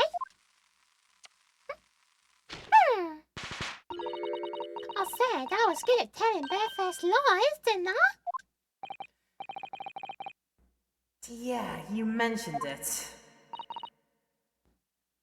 Well, that revelation rocked the whole courtroom, didn't it? Even your firecrackers packed such a punch.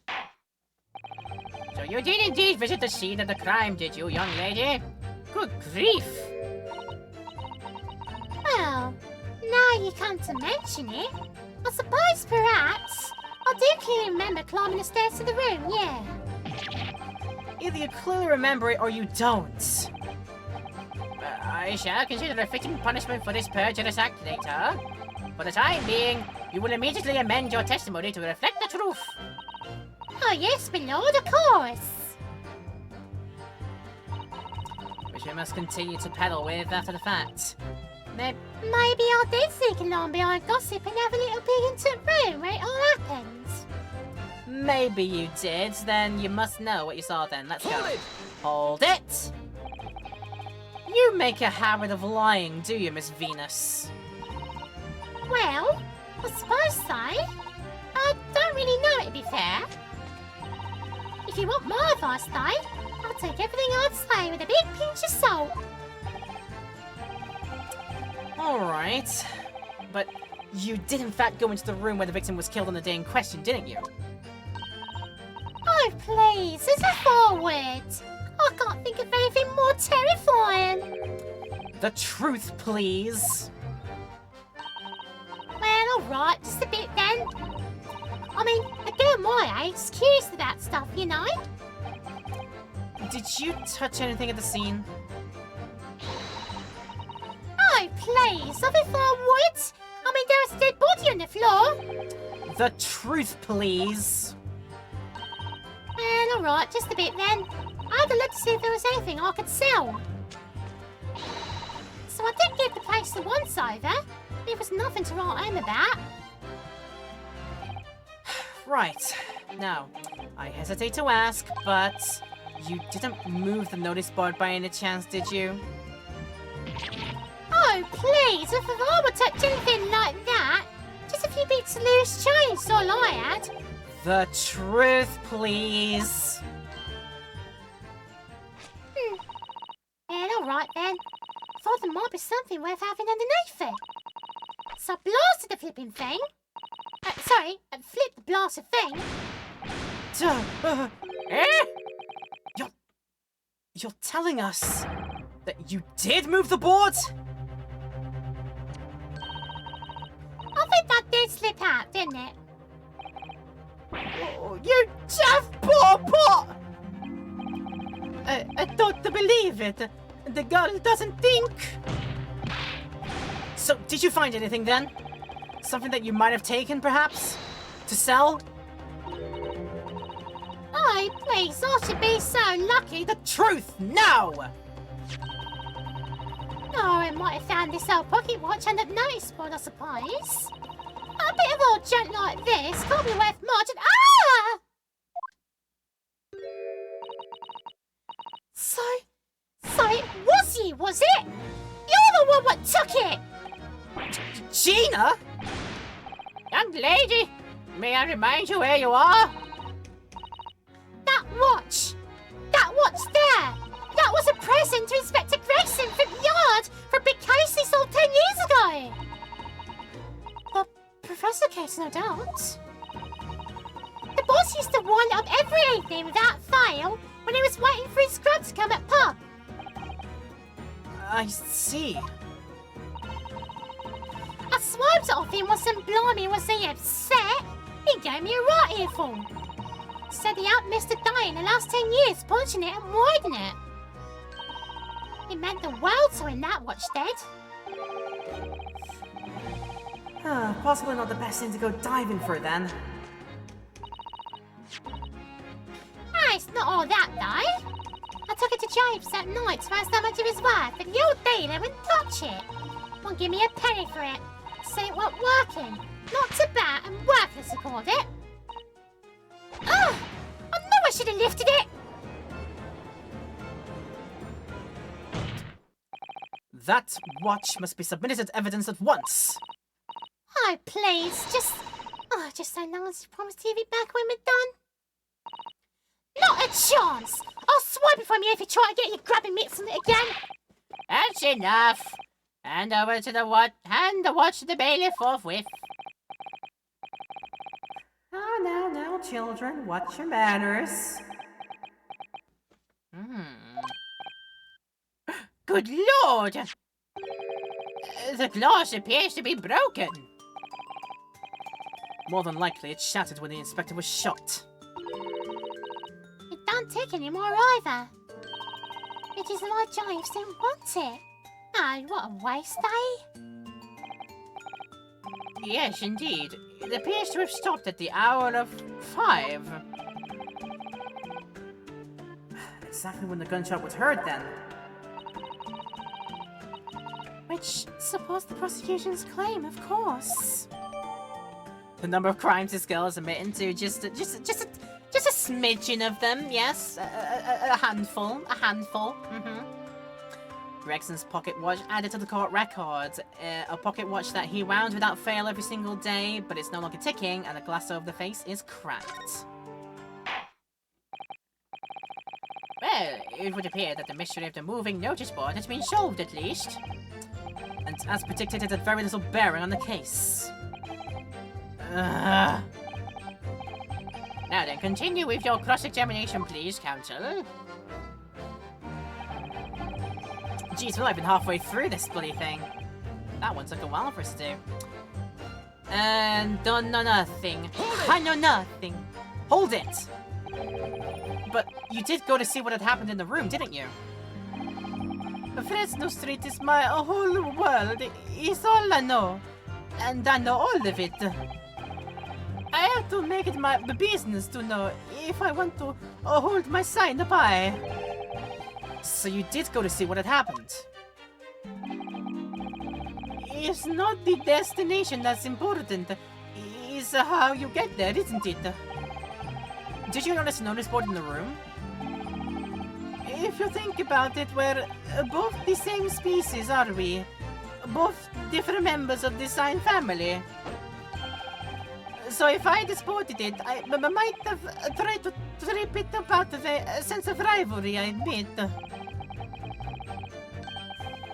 Someone really needs to tell you that you're Homo sapiens and not Homo sinians. Does that mean that you didn't notice the board? I can only repeat what I said before. I know nothing about anything.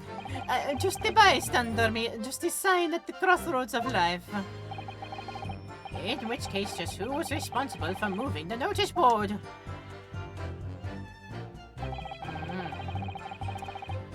You bet it was the Reaper, do ya? A face that screams bored? What is he? He's bored stiff, you'd say. Stiff as a board, you'd say. Hold it! Hold it! What exactly do you mean by that? Oh, come on now. Don't tell us you've not noticed. He looks like he hates everything in the world, that fella. But not notice boards, they're the one thing he likes. You can see it in his eyes. I can't say I've ever noticed. I'll tell you one thing for free, though. I never took my eyes off that man on the floor, or off the Reaper. Not for a second. Sorry? Well, I was that scared, I couldn't. You never know what a thing like that might do if you look away, do ya? If you didn't take your eyes off the defendant, you should be able to confirm categorically whether or not he was the one who moved the notice board. I bet I can. The Reaper did nothing of the sort, I can swear to that. I couldn't have missed it if he'd have made the thing upright and dragged it into the corner. Right. I'm glad we've cleared that up. What happened to the face that screams bored? I feel your pain, Kazuma. How does this change anything anyway? Still die when you heard the gunshot. Hold it! Let's see. Hold it!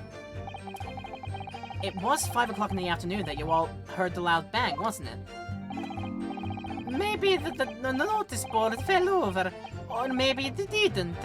Maybe I fell over, or maybe I didn't. But the Reaper's fate is sealed either way, because of that gunshot we all heard. So your fate's sealed too. But my fate? That's right. The defense is fated to lose, and the prosecution to win.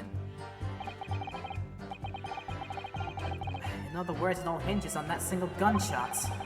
So if I could just find some problem with that part of their story... It may be possible to change all our fates. Of course, none of that changes the fact that I heard what I heard, does it? Not much to go on. As you've pointed out, Miss Naruto, there's no question that the notice board was moved. So somebody must have done it. But it did happen after the event, so... maybe Cosmo is right and it's not relevant to the case.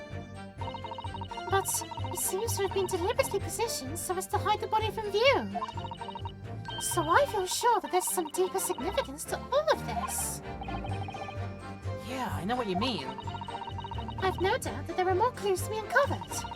You're on the right track, I can feel it. So follow your instincts. Alright then. Damn instincts. So there's nothing that came from that. Oh, wait. Maybe I did sneak in alongside Gossip and have a little peek into the room where it all happened. After which, then we got the evidence of the pocket watch. True, stopped dead at 5 o'clock. The glass over the face is really badly cracked, look. Oh, what a shame. When the inspector clearly looked after it so carefully. I imagine Mr. Sholmes could repair it, don't you? Yes, I should think so. He's very adept at things like that. A useful man to have around, in fact. But kindly remember that he's a great detective, Mr. Naruto. Not an odd job man. Kindly remember such things. I see.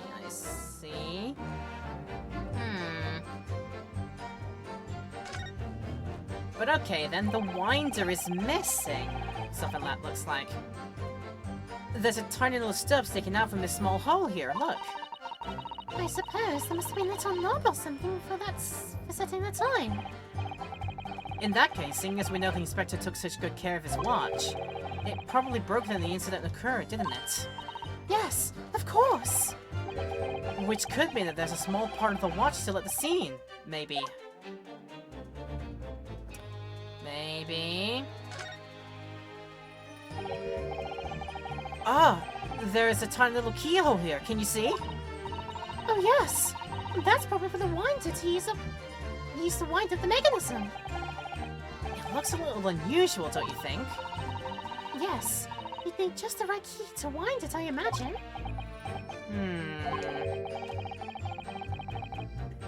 Why do I feel as though I've seen something? Something a bit like a key that's about the right size to fit in this hole.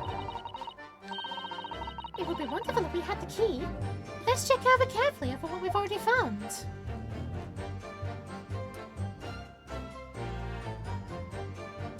I mean, that we do, don't we? If we take a look at this policeman figurine again, and then give the head a twist. The helmet of this charming policeman appears to be a little worse for wear. I'm not convinced about the charming part, but yes, you're right. The head part looks like it's been fairly heavily manhandled. Almost as if someone has enjoyed twisting it around and around for fun. Shall we try twisting it around and around too, for fun? Ah, what's that? It appears to be some sort of key. But it's tiny though. It couldn't be a key for a door. Not at that size. So what is it for, I wonder?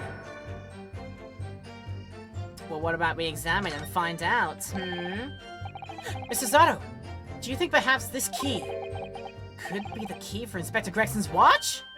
Oh, yes, it could be. Let's try it at once. There's not a moment to lose.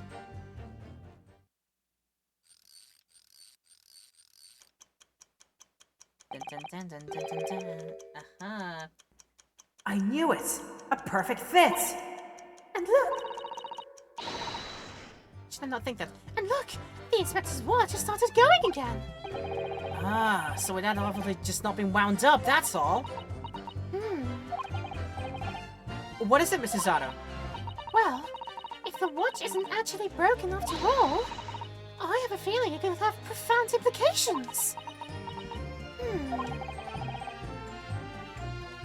Oh, she's really deep in thought now. Perhaps I better start thinking deeply too. The details of the watch have been updated. Having wound it up, it started ticking again.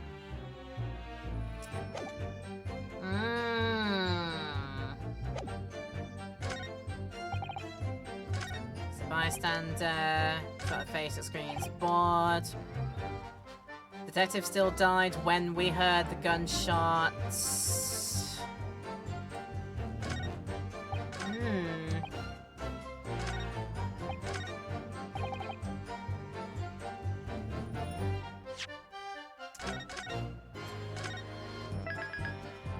I think the fact that the pocket watch works as it does, that we found out how it actually functions, could throw all of our timings out of whack. Maybe they had to look at the pocket watch and saw it was 5 o'clock, and maybe they just didn't know what time it was themselves. Also 5 o'clock. So yeah, that could throw it all the way out of proportion. If the watch supposedly broke when Gregson was killed, it turns out the watch isn't broken. Must mean that Gregson isn't dead. Oh, we would love to think that, wouldn't we? We would love to be believers. So would this mean that this whole situation does change everything? You moved the board, found the pocket watch. We discovered how the pocket watch works. It just wasn't wound up at the time, but when we do wind it up, that means it does work. It just runs out of juice. Runs out of wind-up power, and it's 5 o'clock on the dot, which was then... And since the windows, and since the glass in front is cracked, that must lead people to believe that the watch broke at 5 o'clock on the dot. But maybe the watch had stopped at 5 o'clock way before that, or was still ticking at the time and just happened to stop at 5 o'clock when it ran out of juice. That throws her entire timing out of whack. I think it could be that then. Objection! And it is. Let's go. Objection! I'm afraid I can read. I'm afraid that's not necessarily the case. What? At the scene, we found this key to the winder of the inspector's pocket watch. A key? And having wound up the pocket watch, we noticed that it in fact still works. You see, the watch didn't stop because it was broken at all.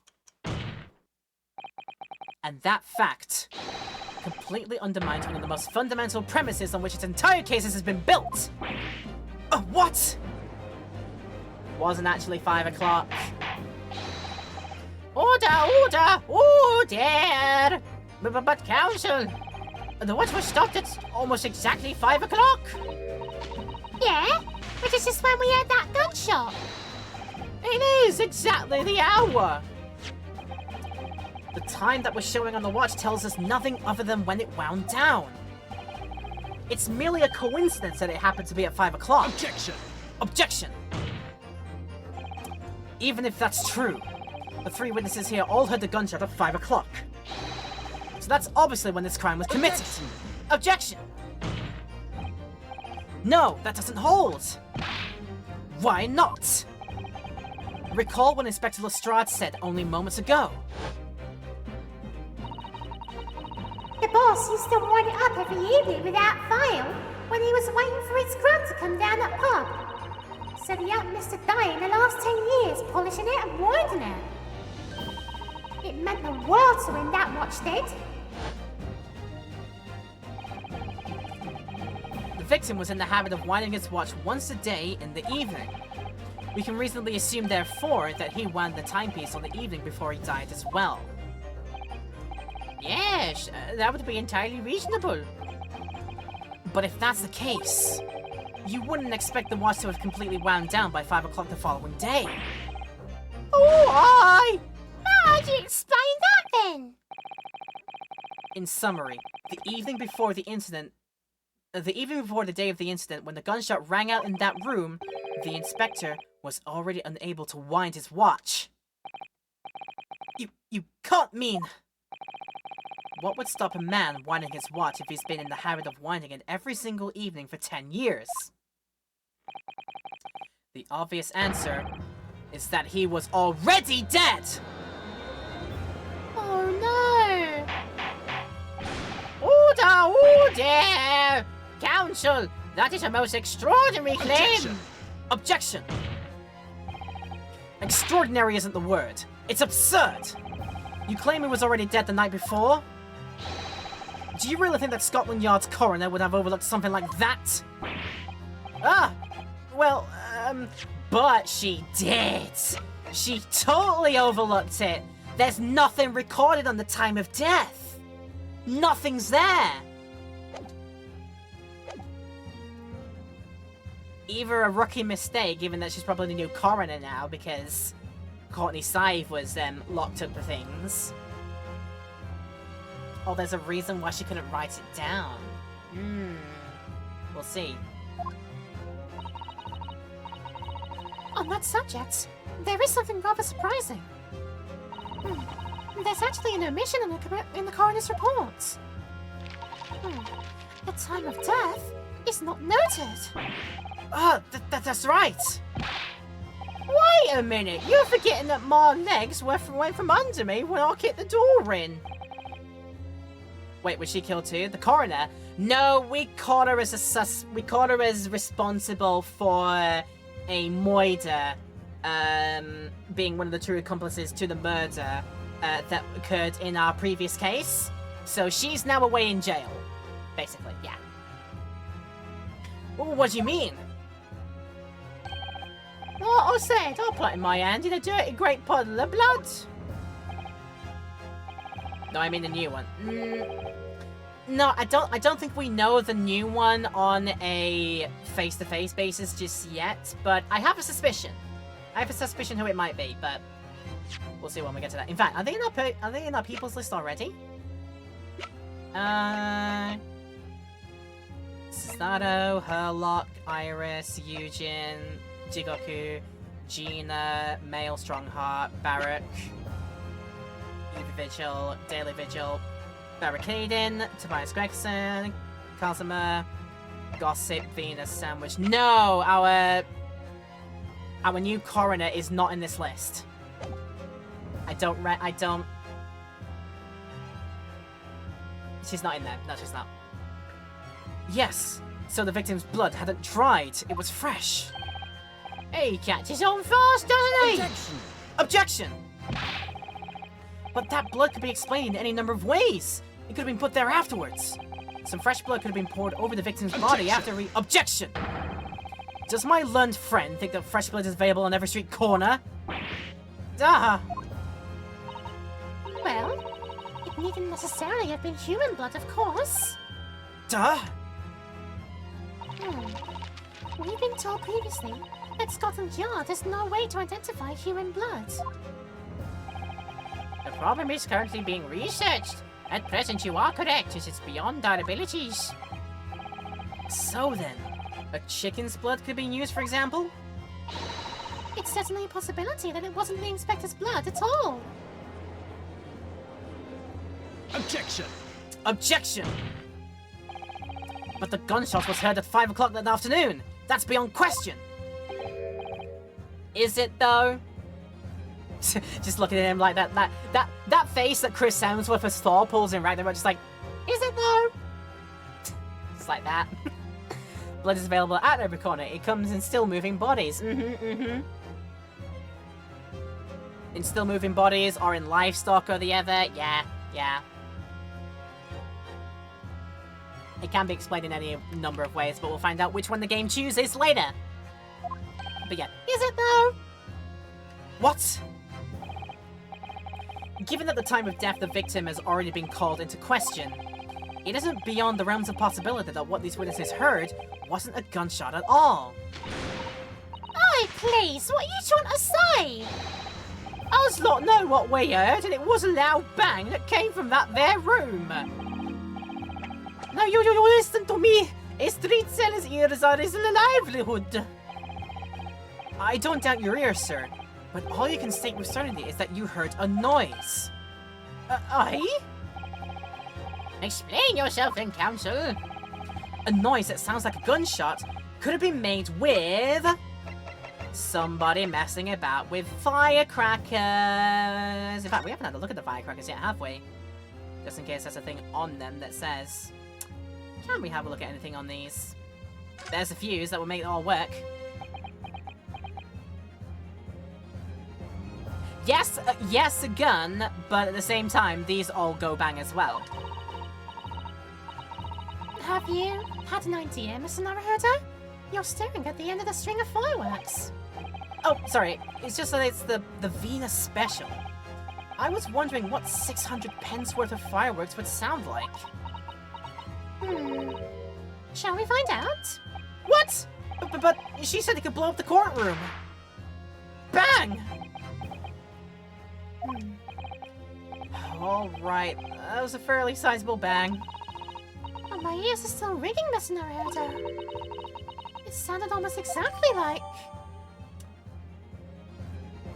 Well, thank goodness we actually had a look at the evidence, because I don't think we would have worked just on its own. We actually had to have 100 of them off at the same time. There it is written there. It goes off like a gunshot. There it is. Thank goodness we had a look at that first. Now we can safely present this. Take that! Take that! Something like this. The culprit could have set off one of these to fake a gunshot. Good gracious! The very fireworks that are sold by the witness? Oh, now hold on a minute. You saying I did it? My bit of firecrackers only make a little pop anyway. You see? Not 100 of them together. The Venus Special that you sell for 600 pennies sounds like this. Exactly like gunshot. As the court can now attest, it sounds very much like a gunshot, in fact. You're trying to suggest that somebody set one of those fireworks off at the scene? I'm suggesting that somebody knew the defendant was in the room at 5 that day, and sought to implicate him by creating a sound like a gunshot for these peddlers on Fresno Street to hear. Objection! Objection! But even the accused himself has testified that he saw no one else in the room at the time. Whether it was a gun or a firecracker, the only person present to cause that bang was Barrick Van Zeeks. One whiff of a match and more firecrackers go pop. See? It's why people like 'em. I fear for your fingers, young lady. Objection! Objection! Recently, during my time here in Britain, I've learned of a very useful invention indeed. Something called a time bomb. Good heavens, a bomb? Yes, a device that allows you to blow up whatever you like, whenever you like. Miss Naruhodo, I worry that your unfortunate phrase in there may lead you to let another international incident. Duh! No, wait. It's the whenever you like part that's important. A time device? Yes, exactly! A time device! Something of that nature would have been planted at the scene. A device that was able to produce the sound of a gunshot long after the culprit had left. Your extravagant claim will have to be substantiated with evidence, counsel. What proof do you have to suggest that in any way that a timed device was employed to create a gunshot wound?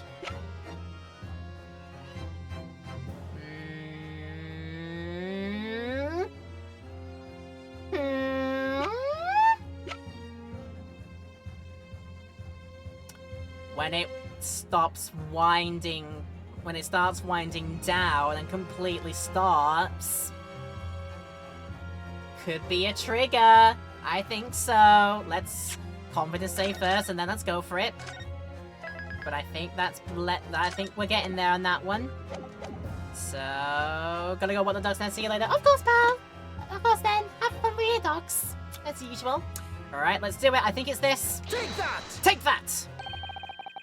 You're suggesting this could have been used as some sort of time delay device? I did think so, my lord. But it's becoming increasingly clear that we've all been very misguided here. Objection! Objection!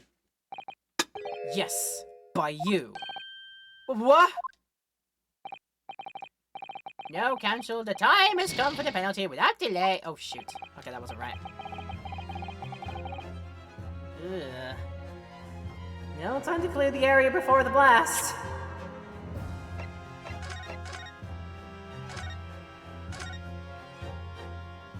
Then let me give that another go then. If it wasn't that. Don't leave me on like that then, video game, if you're gonna like bring down the music to assume that I've done it right. It's like freaking heck.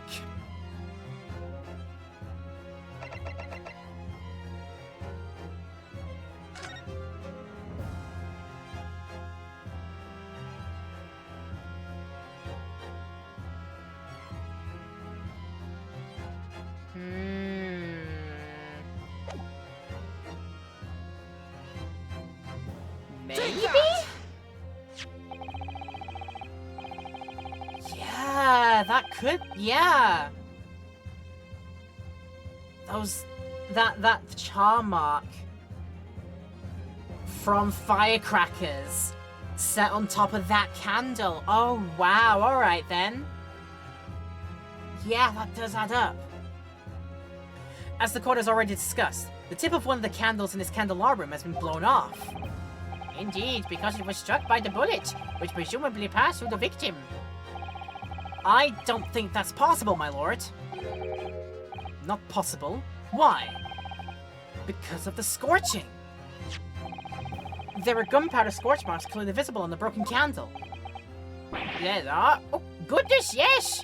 But is it not the case that there was also scorching on the victim around the bullet entry wound? That's right, there was. But as we heard earlier, scorching like that only occurs when the target is at very close range, a matter of centimeters from the gun. Ah! Which means that the scorching on the candle can't possibly be the result of a gunshot. You're suggesting it came from the fireworks? Well, how can that be, eh? The fact that there's such visible scorching on the candle suggests that the fireworks must have been right next to it when they exploded. Or to put it another way, the candle and firecrackers were joined together. The culprit somehow attached the firecrackers at a point partway down the candle. After the killer had left the scene, the candle slowly burnt down along with the other two, until eventually it ignited the fuse of the firecrackers, generating a loud bang. And that's how you make it a timer. That's sneaky. That's clever. And that is how these three witnesses came to believe they'd heard a gunshot at 5 o'clock. Oh. Well, what a plot! A gunpowder plot! Ha-ha! Remember, the 5th of November, the gunpowder, treason, and twat. Treason and trot? What am I saying? Remember, the 5th of November, the gunpowder, treason, and plot. I can think of no reason that the treason should ever be forgot. And this implies that the victim could have died earlier than we've been led to believe. The previous day, even. Now just hold your horses! All us lot here saw the victim going into building, remember? I couldn't forget that flame-colored hair, even if I wanted to. The person you saw entering the building wasn't the victim at all. Consider this. Ah! Obviously, anybody can wear a wig. So the person that these witnesses saw entering the building 15 minutes before the incident occurred could easily have been someone else entirely wearing the red hairpiece. Someone else? Do you mean to say? It was the same person who contrived the firecracker trick. In other words, Inspector Gregson's killer.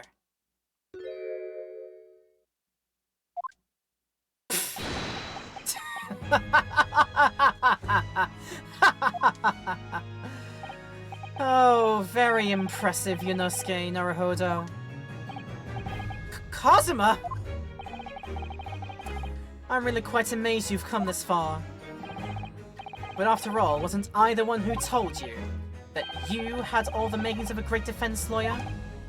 Duh! I also noted the lack of a time of death in this report. A stark omission. But as far as I'm concerned, this whole country's justice system leaves a lot to be desired. Order! Prosecutor Asogi! What on earth do you mean by that statement? I hear that many of the leading members of Britain's judiciary are present to observe this trial today. So we cannot allow even the slightest doubt to be overlooked. Oh!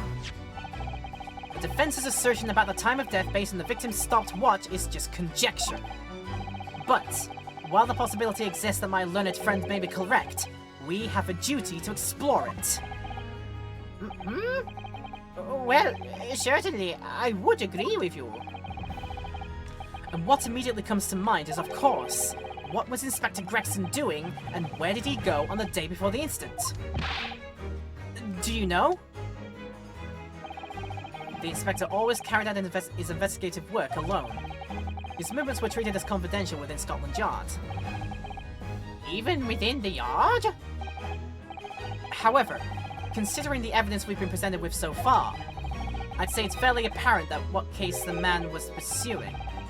Wouldn't you, my learned friend? I do have a feeling about what case he might have been investigating. Yeah, I agree. Surely. My lord! The defense believes it can explain to the court the case that was being investigated by Inspector Gregson at the time of his death. Very well, counsel. Present your argument to the court. What evidence is suggestive of the case being investigated by the inspector on the day prior to the incident? The whole notice board full of all the clippings and the things tying together and such. Surely gotta be that. But of course, always calls for it. For a good little save of this. Which we'll do there. We will also take our mandated break a slight tad earlier than we would normally do. Because I want you to have this music on as your break music while we do some taking care of things dead quickly. So yeah, we're going to take it slight early, and then we will present what we think to be the case here. But yeah, I want to have a listen to this a proper, because my god, the motif of Kazuma's theme coming into it as well, just, round about this bit here. It's going to start soon. Round about now-ish. Here it comes, here it comes. Almost. There!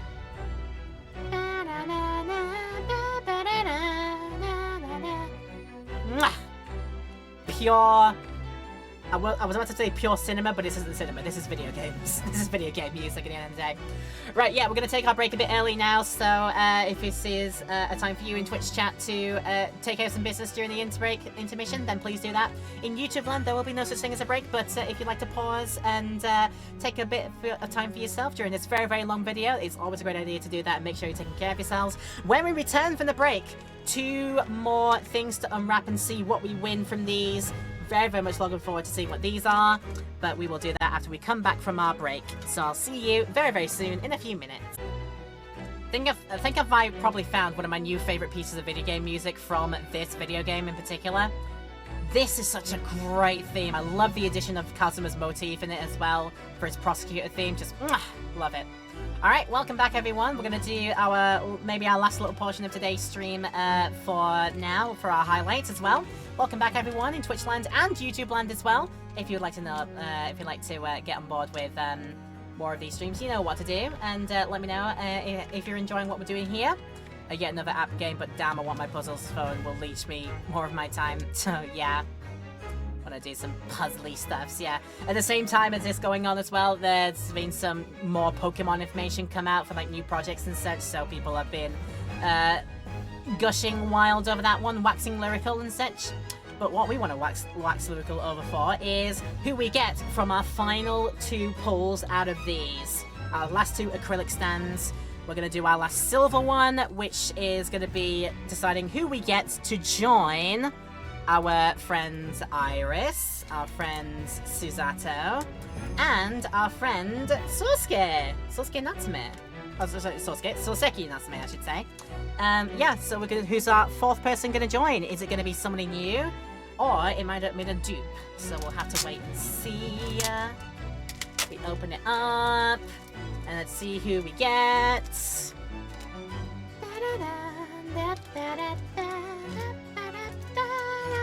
If I can get it out the case, there it is. It is.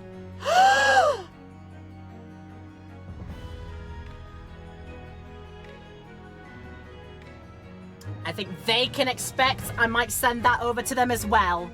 There's a Herlock Sholmes. Look at that. What a great shout as well. We got to pull a 4 out of 4 different ones. That is amazing odds. But yeah, I think this Herlock here, I might not end up hanging on to this. I know somebody who is very, very, very, very wild over this character. So to them, maybe this might be coming. But I won't say anything yet. But yeah, that's really good. 4 different pulls out of the silvers, which is really cool. Really, really good. Great batting, great odds. Now, our last blue thing, which is for the special cafe character art acrylic stands. We got, who was it that joined us last time out? No, sorry, that's still our Herlock. What are you doing? So yeah, our first one, we got the special one for Eugen. So we got that one there. We'll see if we get somebody equally as good from this pull here. Did they change the name over there to Herlock, or did it remain Sherlock? They changed it in the English localization to Herlock because the estate of Sherlock Holmes and the whole copywriting over that would have been a nightmare over here to keep the name. So they basically just changed the H and the S around, so it's Herlock Sholmes over here. But in Japanese, it is still for Sherlock Holmes as well. So, right, we're going to pull it out here. This is our next special themed character art. What is it? For the cafe collab. And we get, let's see, our final pull. It's going to be... oh, I can't see that straight away. Is that who I think is there? I got it the wrong way around, that's why I couldn't see. It's Iris! Let's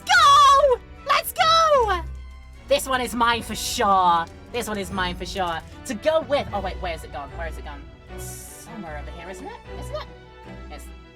We'll have to fit some things underneath there. But yeah, it'll go with the special postcard I got from it as well. Yeah! It's like the same thing. In fact, as well, both my visits to the Capcom Cafe,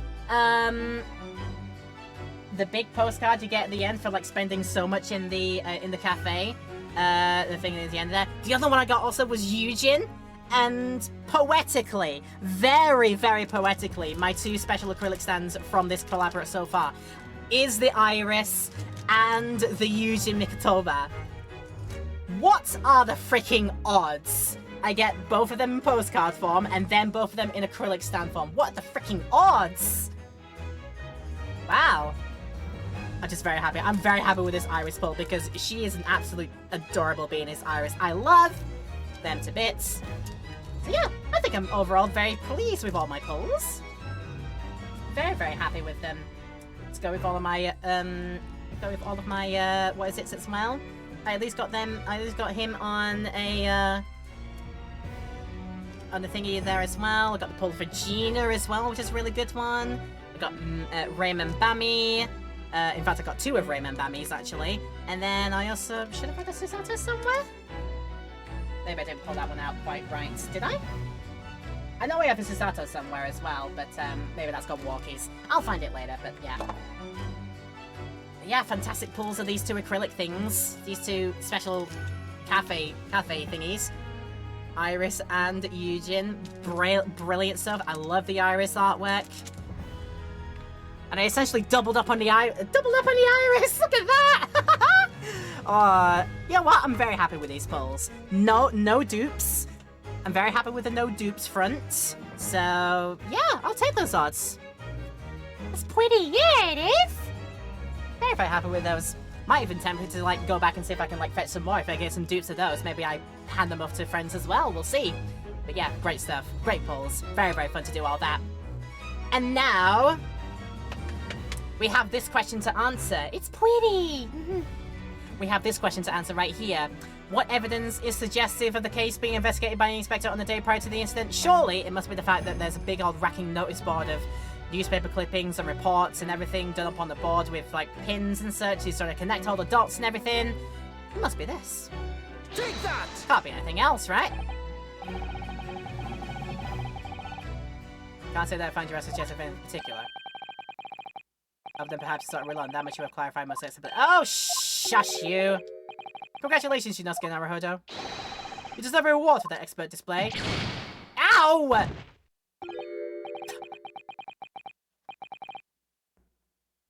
Did you just draw karma on me, my friend? I mean, worth it to see that.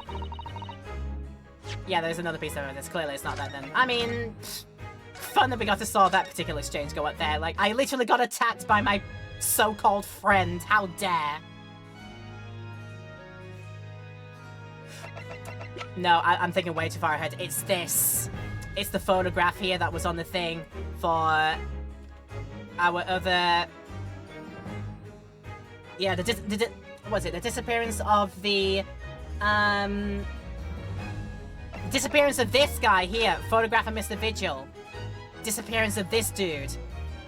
And that was also... And photo of Wifey was also on the desk in the room. So it's gotta be... Yeah, it's the disappearance of the Vigils. So maybe this instead, this is what I had to say. Take that! That one, please. Wrong piece of evidence for that one. Wrong piece of evidence, then must be...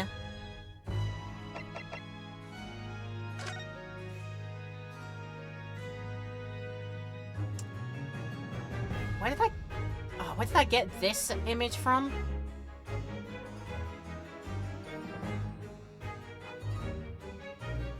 That came from... Right, it's a mix between that photo or this photo here.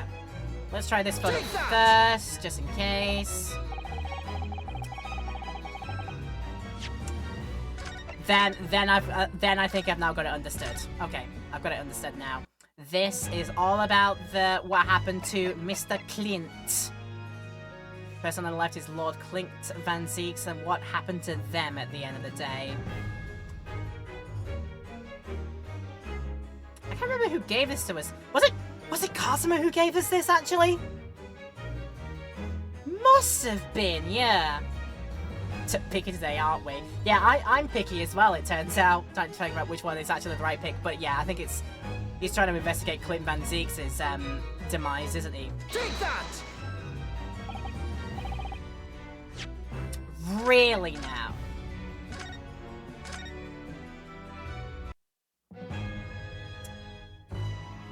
So, what else? Or is it, no, he was trying to figure out the whole deal of the Red-Headed League, wasn't he? Because the wig on, and even, yeah, because they mentioned when we had a look at this, there's even a bit about the Red-Headed League on it, so... Yeah. Red-Headed League, definitely, for sure, then. If it isn't, then I will eat my hat. Good, I'm not eating hat today. There we go. Just a few guesses at the end of the day, but, you know, sometimes that's how you play these games.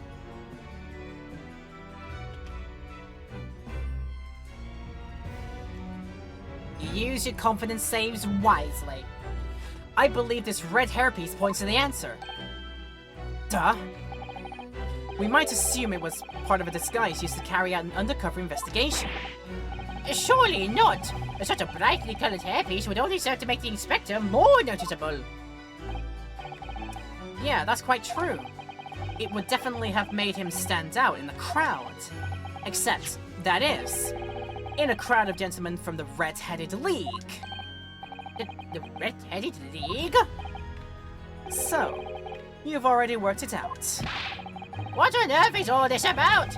Is there such an extraordinary league of gentlemen? Great reference. The Red-Headed League is currently under investigation for a grand deception. A deception of what nature, Council? They've been targeting red-headed men all across of London and tricking them out of small sums of money. 2 men were arrested for the misdemeanor only yesterday, in fact. My lord!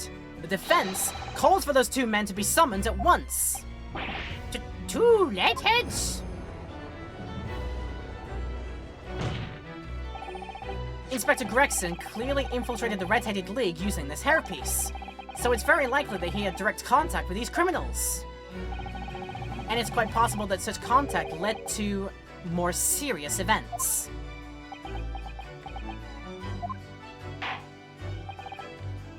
I concur that we cannot in good conscience leave this new avenue unexplored. Oh, well done, Mr. Naruhodo. Just a few guesses it took. Well, it's another possible line of inquiry, at least. Oh, wait, no. There's my Susato, thingamabob. It dropped down to the floor and I didn't even realize it. There it is. Found it. We're good. All 5 of my, coasters are there and accounted for. Yay! It's another possible line of inquiry for us, at least. The prosecution will take immediate arrangements for the charged men to appear. Bring these 2 Red-Headed League conspirators before me, Prosecutor Asogi. At once, my lord. Very good. We will have a 30-minute recess. Court is adjourned. Smackdown.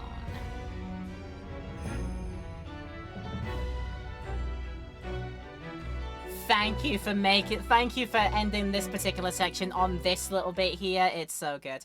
So I think what we'll do, we'll at least see the recess portion, and then we'll see how much time we can fill afterwards. Alright, save your current progress. Yes, indeed, please. Yes, and it did say, to be continued for a little bit, right now. 2nd of November, 12:33 p.m, the Old Bailey, Defendant's Antechamber. You know where we are by this point. Ah, there you are, Rodai. What's kept you, my dear fellow? Oh, hello, Mrs. Sholmes. Gina. Are you sure about what you're saying there? The boss, you know, actually died the day before? It's pretty hard to swallow. Yes, I was shocked by the revelation too, Gina. As was I! Probably more shocked than both of you. It's not a competition, Mr. Sholmes. But I was more shocked than all of you put together. This is the autopsy report in question, is it? Yeah. It's strange that there's no time of death noted. I suppose there's a simple explanation, or perhaps it was a deliberate omission. Oh dear. If it was deliberate, it puts me in mind of the last case we worked on, and Dr. Scythe. I know. Anyway, it seems that on the day before Lord Van Zieks discovered his body, Inspector Gregson was investigating the Red-Headed League. So perhaps something happened with them. Come to think of it. You had trouble with those League men too, didn't you, Mr. Sholmes? You were taken in by their trick. No. Naturally, I wasn't taken in, as you put it. My sleuth-hound interest was merely piqued slightly by the rare scent of a weekly £4 income. And that scent masked the underlying scent of deception, I suppose. The two criminals in question are the pair we saw being arrested yesterday, aren't they? In Mr. Sholmes' suite, I mean. That's right, Cease. And it was me what took him in. Thanks to a tip-off by a good law-abiding citizen. Indeed, yours truly. So, it's gonna be that pair in the witness stand next, is it? Something doesn't quite make sense to me, though. The day before Inspector Gregson was found, you hadn't had trouble with the Red-Headed League yet, had you? Why would the Inspector have been investigating them? Well, the likely explanation would be that Gregson's own sleuth-hound interest was piqued by the rare scent of a weekly £4 income. Don't tie with the same brush as yours, Sholmes. Yeah, well, then there's the whole issue of Inspector Gregson being investigated by Lord Van Zieks for some reason. The Reaper, the Red-Headed League, Inspector Gregson, Lord Van Zieks. And Cosima. Mm-hmm. I feel as though he knew we'd arrive at this point somehow. Gosh, I think you're right. What is he really trying to achieve here today? All the answers will soon be revealed. Observe the time, my dear fellow. This recess will be over very shortly. Yeah, you're right.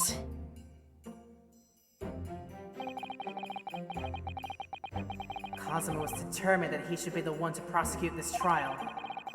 And he was determined that I should take the defense. Just what is it that he's hoping to make me see, I wonder? I get the feeling we're a long way from the end of this trial yet.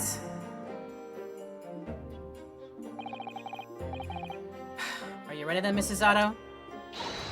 Yes.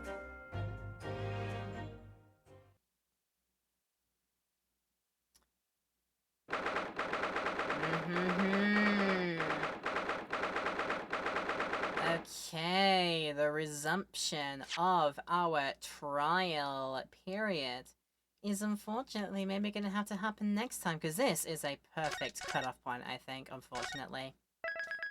It's way too perfect. But wowie, wowie, wowie, zowie. That is a fun start to this one. Fighting off against Cosmo, the other side of the bench. She's got a great prosecution theme. I am so down for it.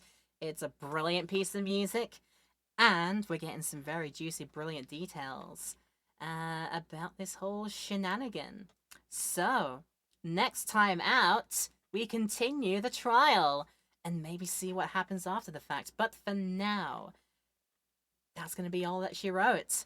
Thank you for coming along to see not only the show today, but me having fun with pulling these very nice acrylic stands for the Great Ace Attorney 10th collab event. Such great stuff coming from all of these. This one, Probably not going to end up keeping because I know somebody who is very much infatuated with my dear boy Herlock.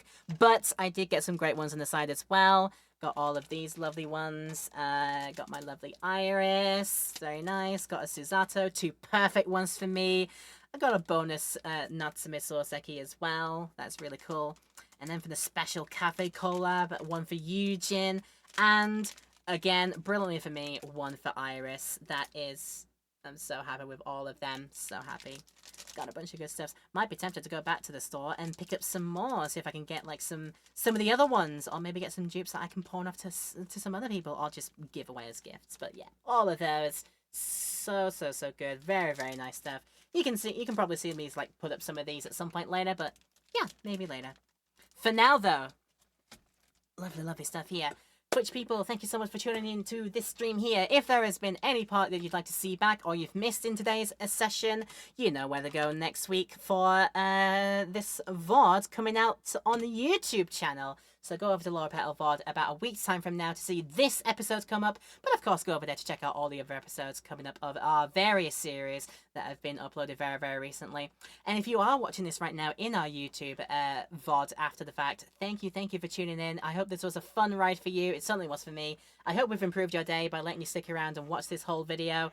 Thank you for coming in for the very end as well. If you've tuned in for the entirety, you're a trooper, and I am fully appreciative. Do let me know if you're liking what you see in these videos by doing the usual things. Leave a comment, leave a like, maybe even consider subscribing and hitting the bell too. You get the push notifications of the future uploads in this series if you want more of this or some other stuff coming up that we've got going as well. Get all of those notifications put through as well.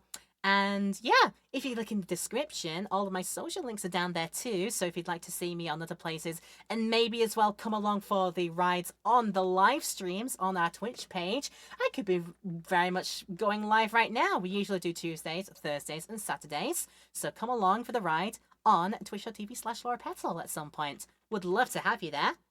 But in the case here, we continue and see more of the case unfold in the trial room when we play this next. Thank you for your patience and for your patronage as always. I love y'all so much. Thank you for coming in. Please stay and stay awesome. Have a lovely rest of your day, whatever you've got planned. I hope we've made your day great. If we have, then lovely. And I hope I get the chance to do it all for you again very, very soon. All right, stay and stay awesome. Please stay safe out there. Stay nice, stay cool, stay hydrated, stay safe and healthy. And hopefully we'll see each other around the internet very, very, very soon. But until next time, I'll see you for more of this and maybe something else very, very soon. Until that time, have a great day. Thank you so much, everyone, once again. And take care of yourselves.